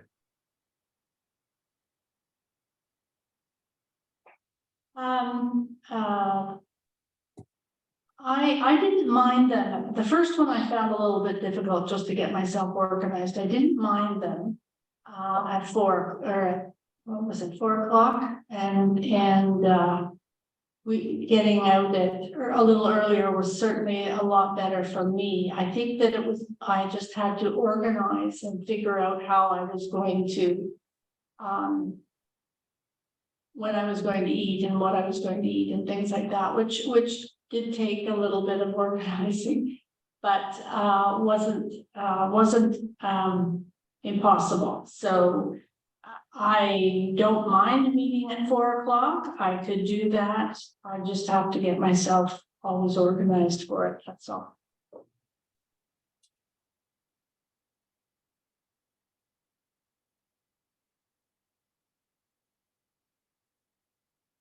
One of the advantages to an earlier meeting for me is I can actually get to sleep at a decent hour. Just because, I mean, tonight, by the time we're out of here, by the time I get home, get things ready for the next day for the kids, I'm usually up till about 2 o'clock in the morning. Because I just can't sleep after a meeting. Fire right up, I need more time to decompress. Either way, I don't usually get to eat dinner with the kids on council meeting day, so I'm used to that. Well, whatever works best for everybody else, I'm fine with. Neither here nor there on it. I do think driving home late at night though, for anybody, is definitely, it can be kind of hairy, especially going up to 520 Mr. Mayor, right? Driving back late night. Well, that doesn't bother me. I don't drive to Toronto after the meetings and normally unless it's an emergency or something. And that's, I think, what's driving this whole thing, right? I mean, if everybody is here locally and they're staying or they're staying wherever they are. But it's not, I mean, it's not. It isn't, I'm just telling you, it's not convenient for me, and I'm going to be constantly trying to. If we do this, I'm going to be constantly trying to end the meeting at 6:30. If everybody agreed that they would, limit their discussion and so on, and we could limit the amount of material on the agenda to that, it's fine. It's fine. I'm okay with it. I don't have a problem.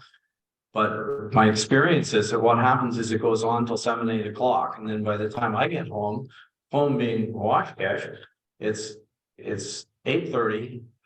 And, I haven't eaten since noon, right? So the other meal I get in the day, right? So I haven't eaten and I'm not, so my schedule is completely thrown off for the whole day, right? And that's why I don't. I mean, I realize everybody has constraints. We could have the meeting in the daytime and it'll be fine, right? But Councillor Woods works; he needs to work. So, I don't know. We managed with this for fine for a lot of years, and I'm not sure what's changed that makes it.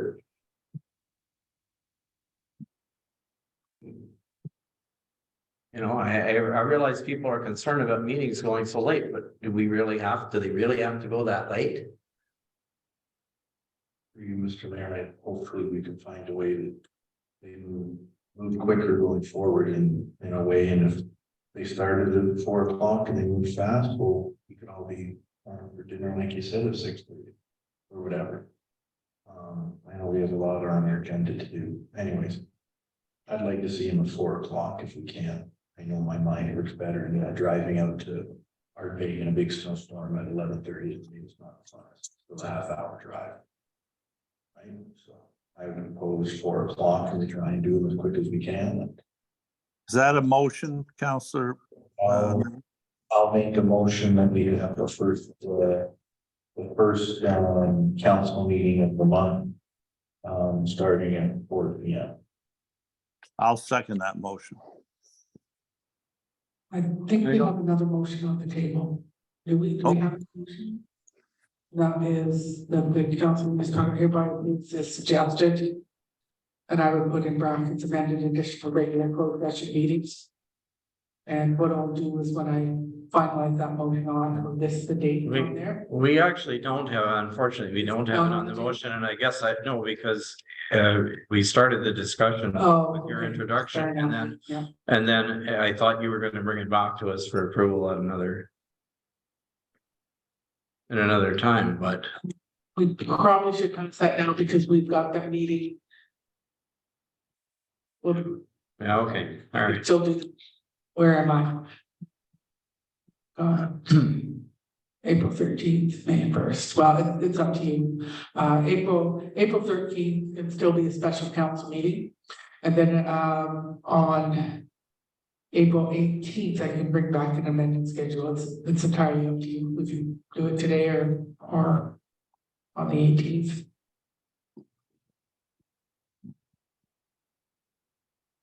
Oh, well, okay, the motion was that the council of this Valley of Whitestone hereby approves it. Suggested addition, I guess as amended in the discussion, right? Well, this was just a closed session meeting. It's closed. So we did amend them though, didn't we? Yeah. Yes.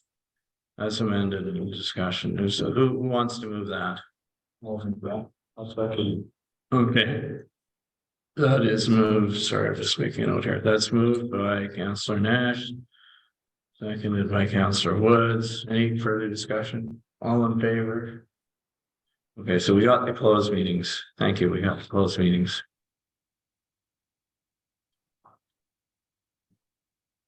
No, I don't think I have any more blank. Well, maybe I do. Let's see.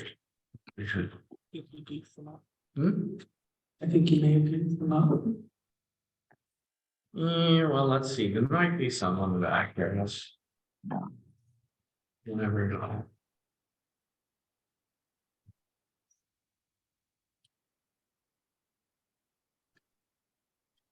Well, Maybe you just start bringing. I don't think so. We only got 10 minutes left. I don't know, but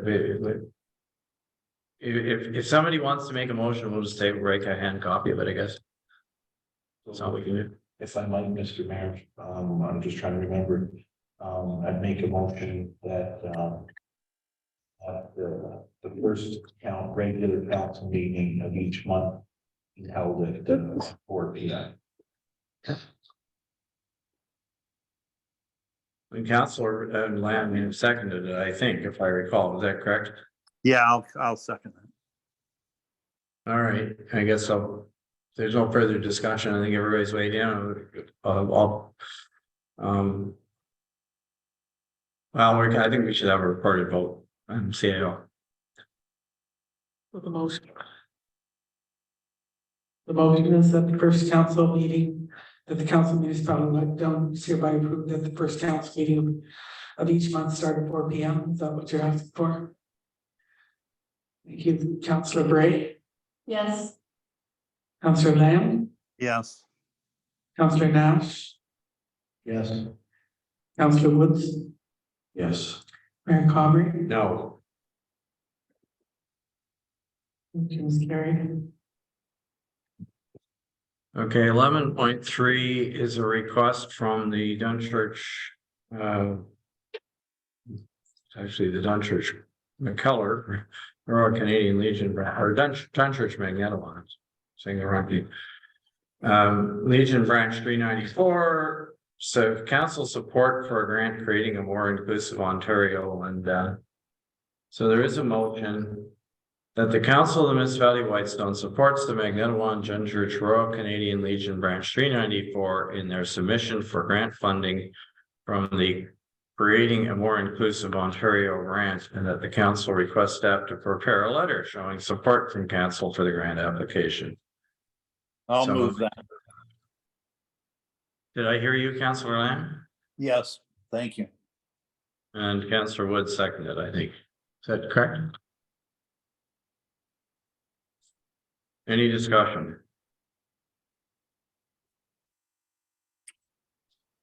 No? All those in favor? Okay, thank you. That's carried. 11.4 phone on conference, which is May 8th and 9th, draft agenda and registration form.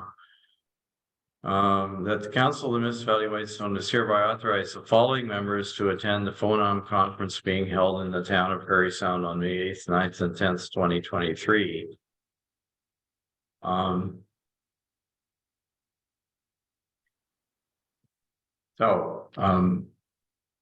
Who is available and wants to go to this one?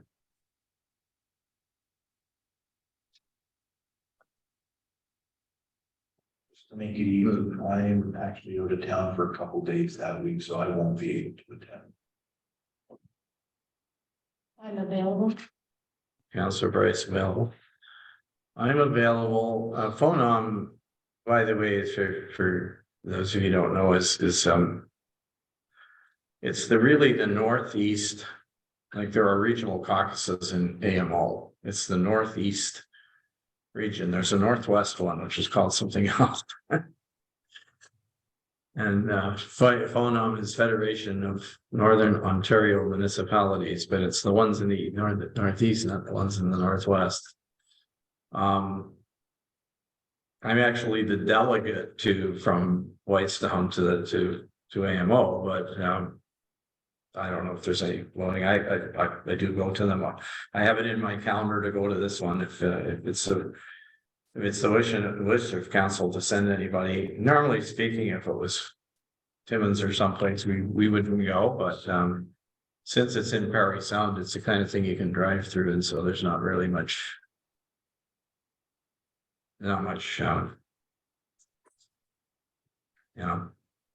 It's not a large expense. But there is a registration fee, which I don't know if it's in the package or not. Sorry, I got to move my calendar back out of here.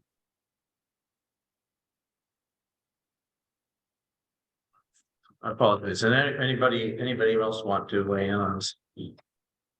Mr. Mayor, my wife's just had a very serious operation and so I'm kind of her chief caretaker for the next 6 weeks. So I don't know is the answer. So if I may have to come back and sign up, I'll know better in a couple of weeks, but it'll obviously be after April 7th. So there's, an extra $20 or something. So I'll take a look at it in a couple of weeks and maybe go back and go to the CAO and arrange 1 day or 2 day or whatever. But I don't know at this point. But you're interested in going if you can. Is that what you're saying? That's fine. I'd like to go to some of it, but I don't know whether I'm going to be capable of going to it at this point. Yeah, sure. I understand. All right. All right, so I am very supportive of others going because it is in Prairie Sound. And I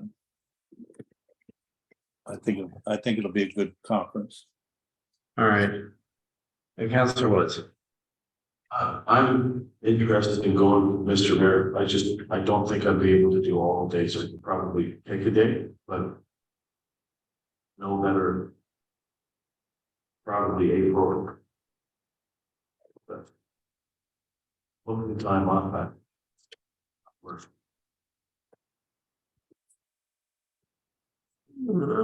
Okay. Right.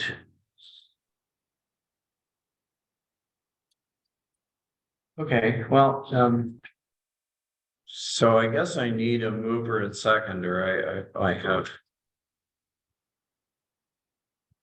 got a couple of names with sort of the people who have expressed interest are Councillor Bray, Councillor Lamb, Councillor Woods. and the mayor, but we have, I guess, some uncertainty with a couple of you, but are you willing to have that list and have people look and see what they can arrange and send us? Is that okay? I would suggest that you list those 4 names, because I understand Councillor Nash is not available, period. And just note something to their availability, and then we can sort out their availability, whether it's now or in Yeah. 3 weeks from now. I'll just put, sort of subject to availability, and I'll let that. And I have to be honest with you, I haven't looked carefully at the program myself, so anyway.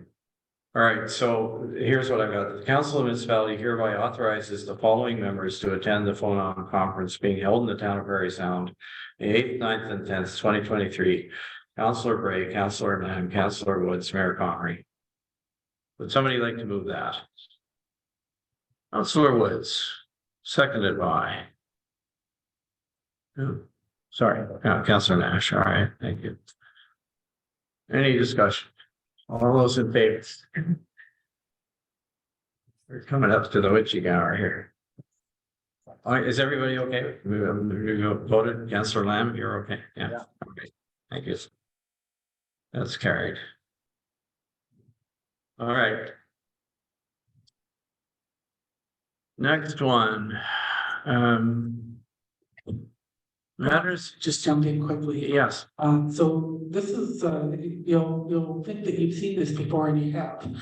Interestingly enough, at the last meeting, there was no mover and seconder, but we voted on it. So we somehow procedurally got things mixed up. So this is the same motion as was on the table last time, so we simply need a mover and seconder, and someone needs to vote on it, and then the names haven't changed. yeah, it's 11.5.1.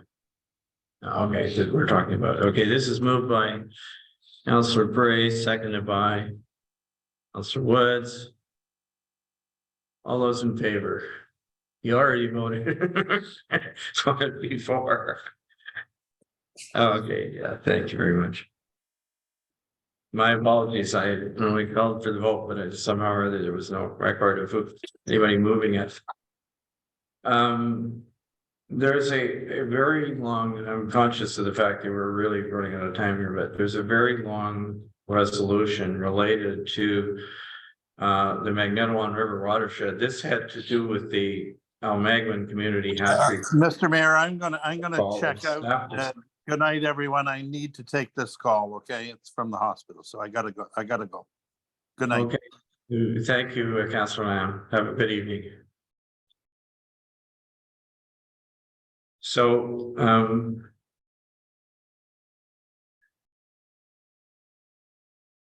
this phone, I don't.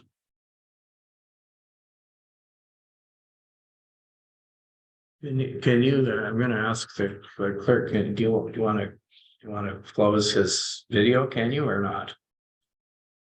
I don't know if I can or not. Oh, there you go. Just so because he's obviously talking, if he can come back on me.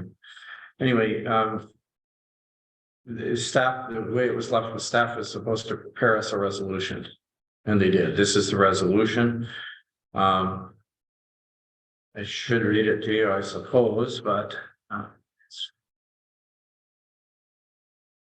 it's pretty long.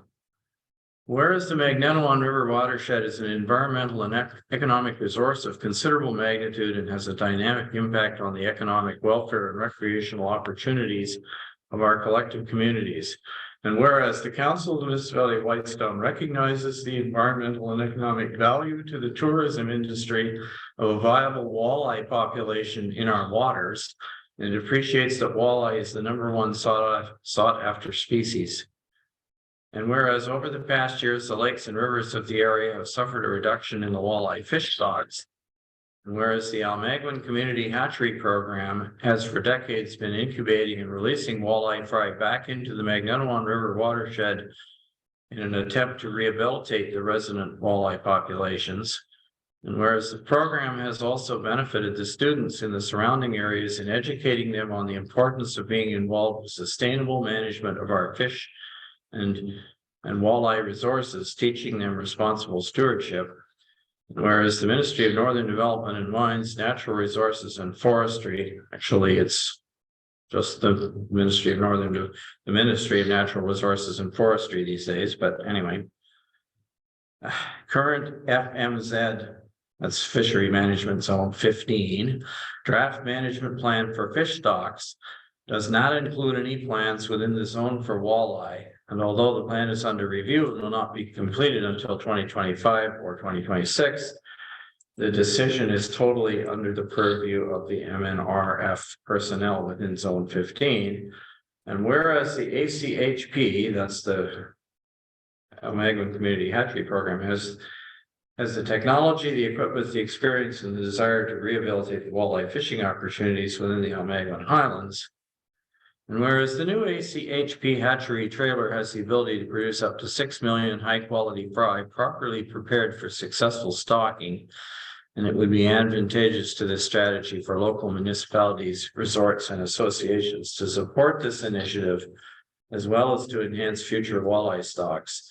Now therefore be it resolved that the Council of the Municipality of Whitestone respectfully requests that the Algonquin Community Hatchery Program be permitted to continue its invaluable work in restocking walleye and educating students about stewardship in the Algonquin area, and that staff is directed to forward this resolution to the Magnetar-on River watershed communities, as well as the Honorable Braden Smith, seeking support. Are you moving, Councillor Woods? Okay, so moved by Councillor Woods, seconded by Councillor Gray. Any discussion? One very quick comment, Mr. Mayor. To me, in a perfect world, we'd have a trailer of our own. Yeah. I strongly support this resolution, I'll tell you, yeah. Yeah. Anybody else want to come? Okay, can we call a question? All those in favor? All right, thank you.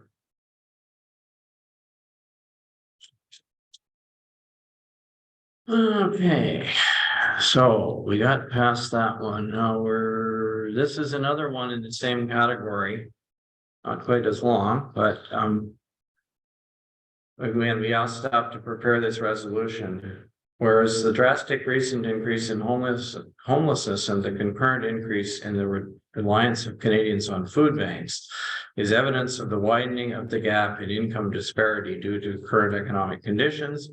And whereas the CAEH has presented data illustrating the majority of Canadians believe that homelessness is a problem and is getting worse. And whereas the data also shows that the majority of Canadians believe resources should be allocated to improving the situation. And whereas CAEH has presented the benefits of creating a homelessness prevention housing benefit. Now therefore be it resolved that the Council of the Municipality of Whitestone supports the CAEH in requesting that the federal government create a housing benefit as outlined in the CAEH report proposal. Further be it resolved that this resolution be circulated to all West Parry Sound clerks, AMO, OMSSA, and the Parry Sound Muskoka MP Scott Aitchison, Prime Minister of Canada, and leaders of the opposition parties. Mover and seconder. Moved by Councillor Gray, seconded by Councillor Woods.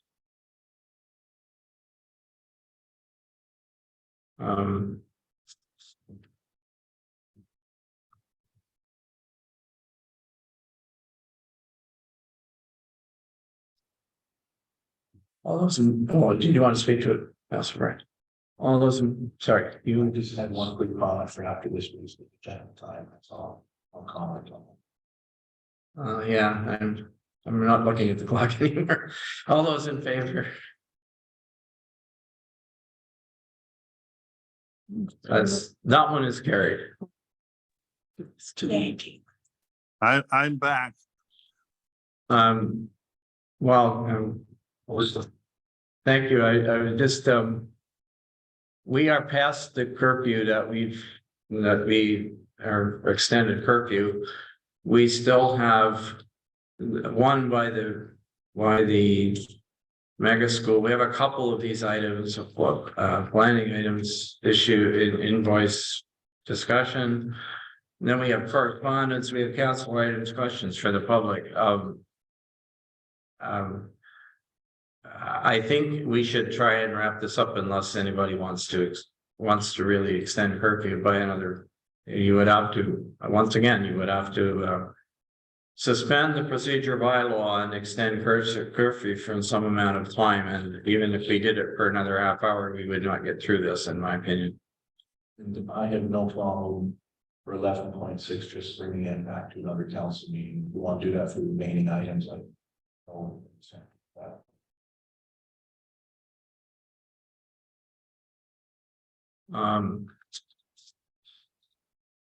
Well, okay, man, if I don't hear a motion, I think then I would take that as authority to try to wrap this up.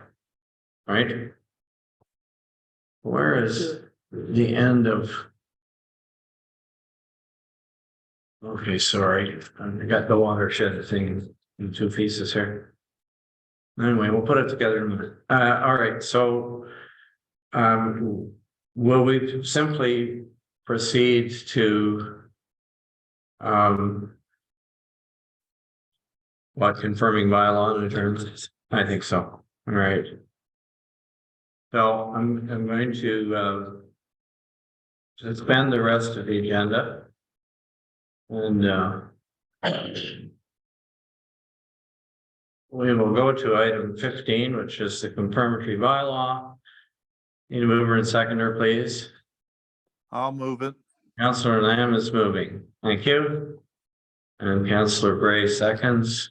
All those in favor, please wave your hands. Thank you.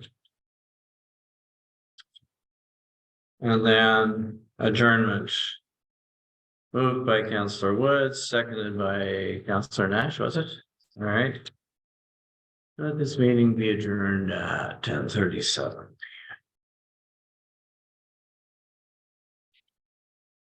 All those in favor? Thank you very much. Good night, everyone. Good night, everybody.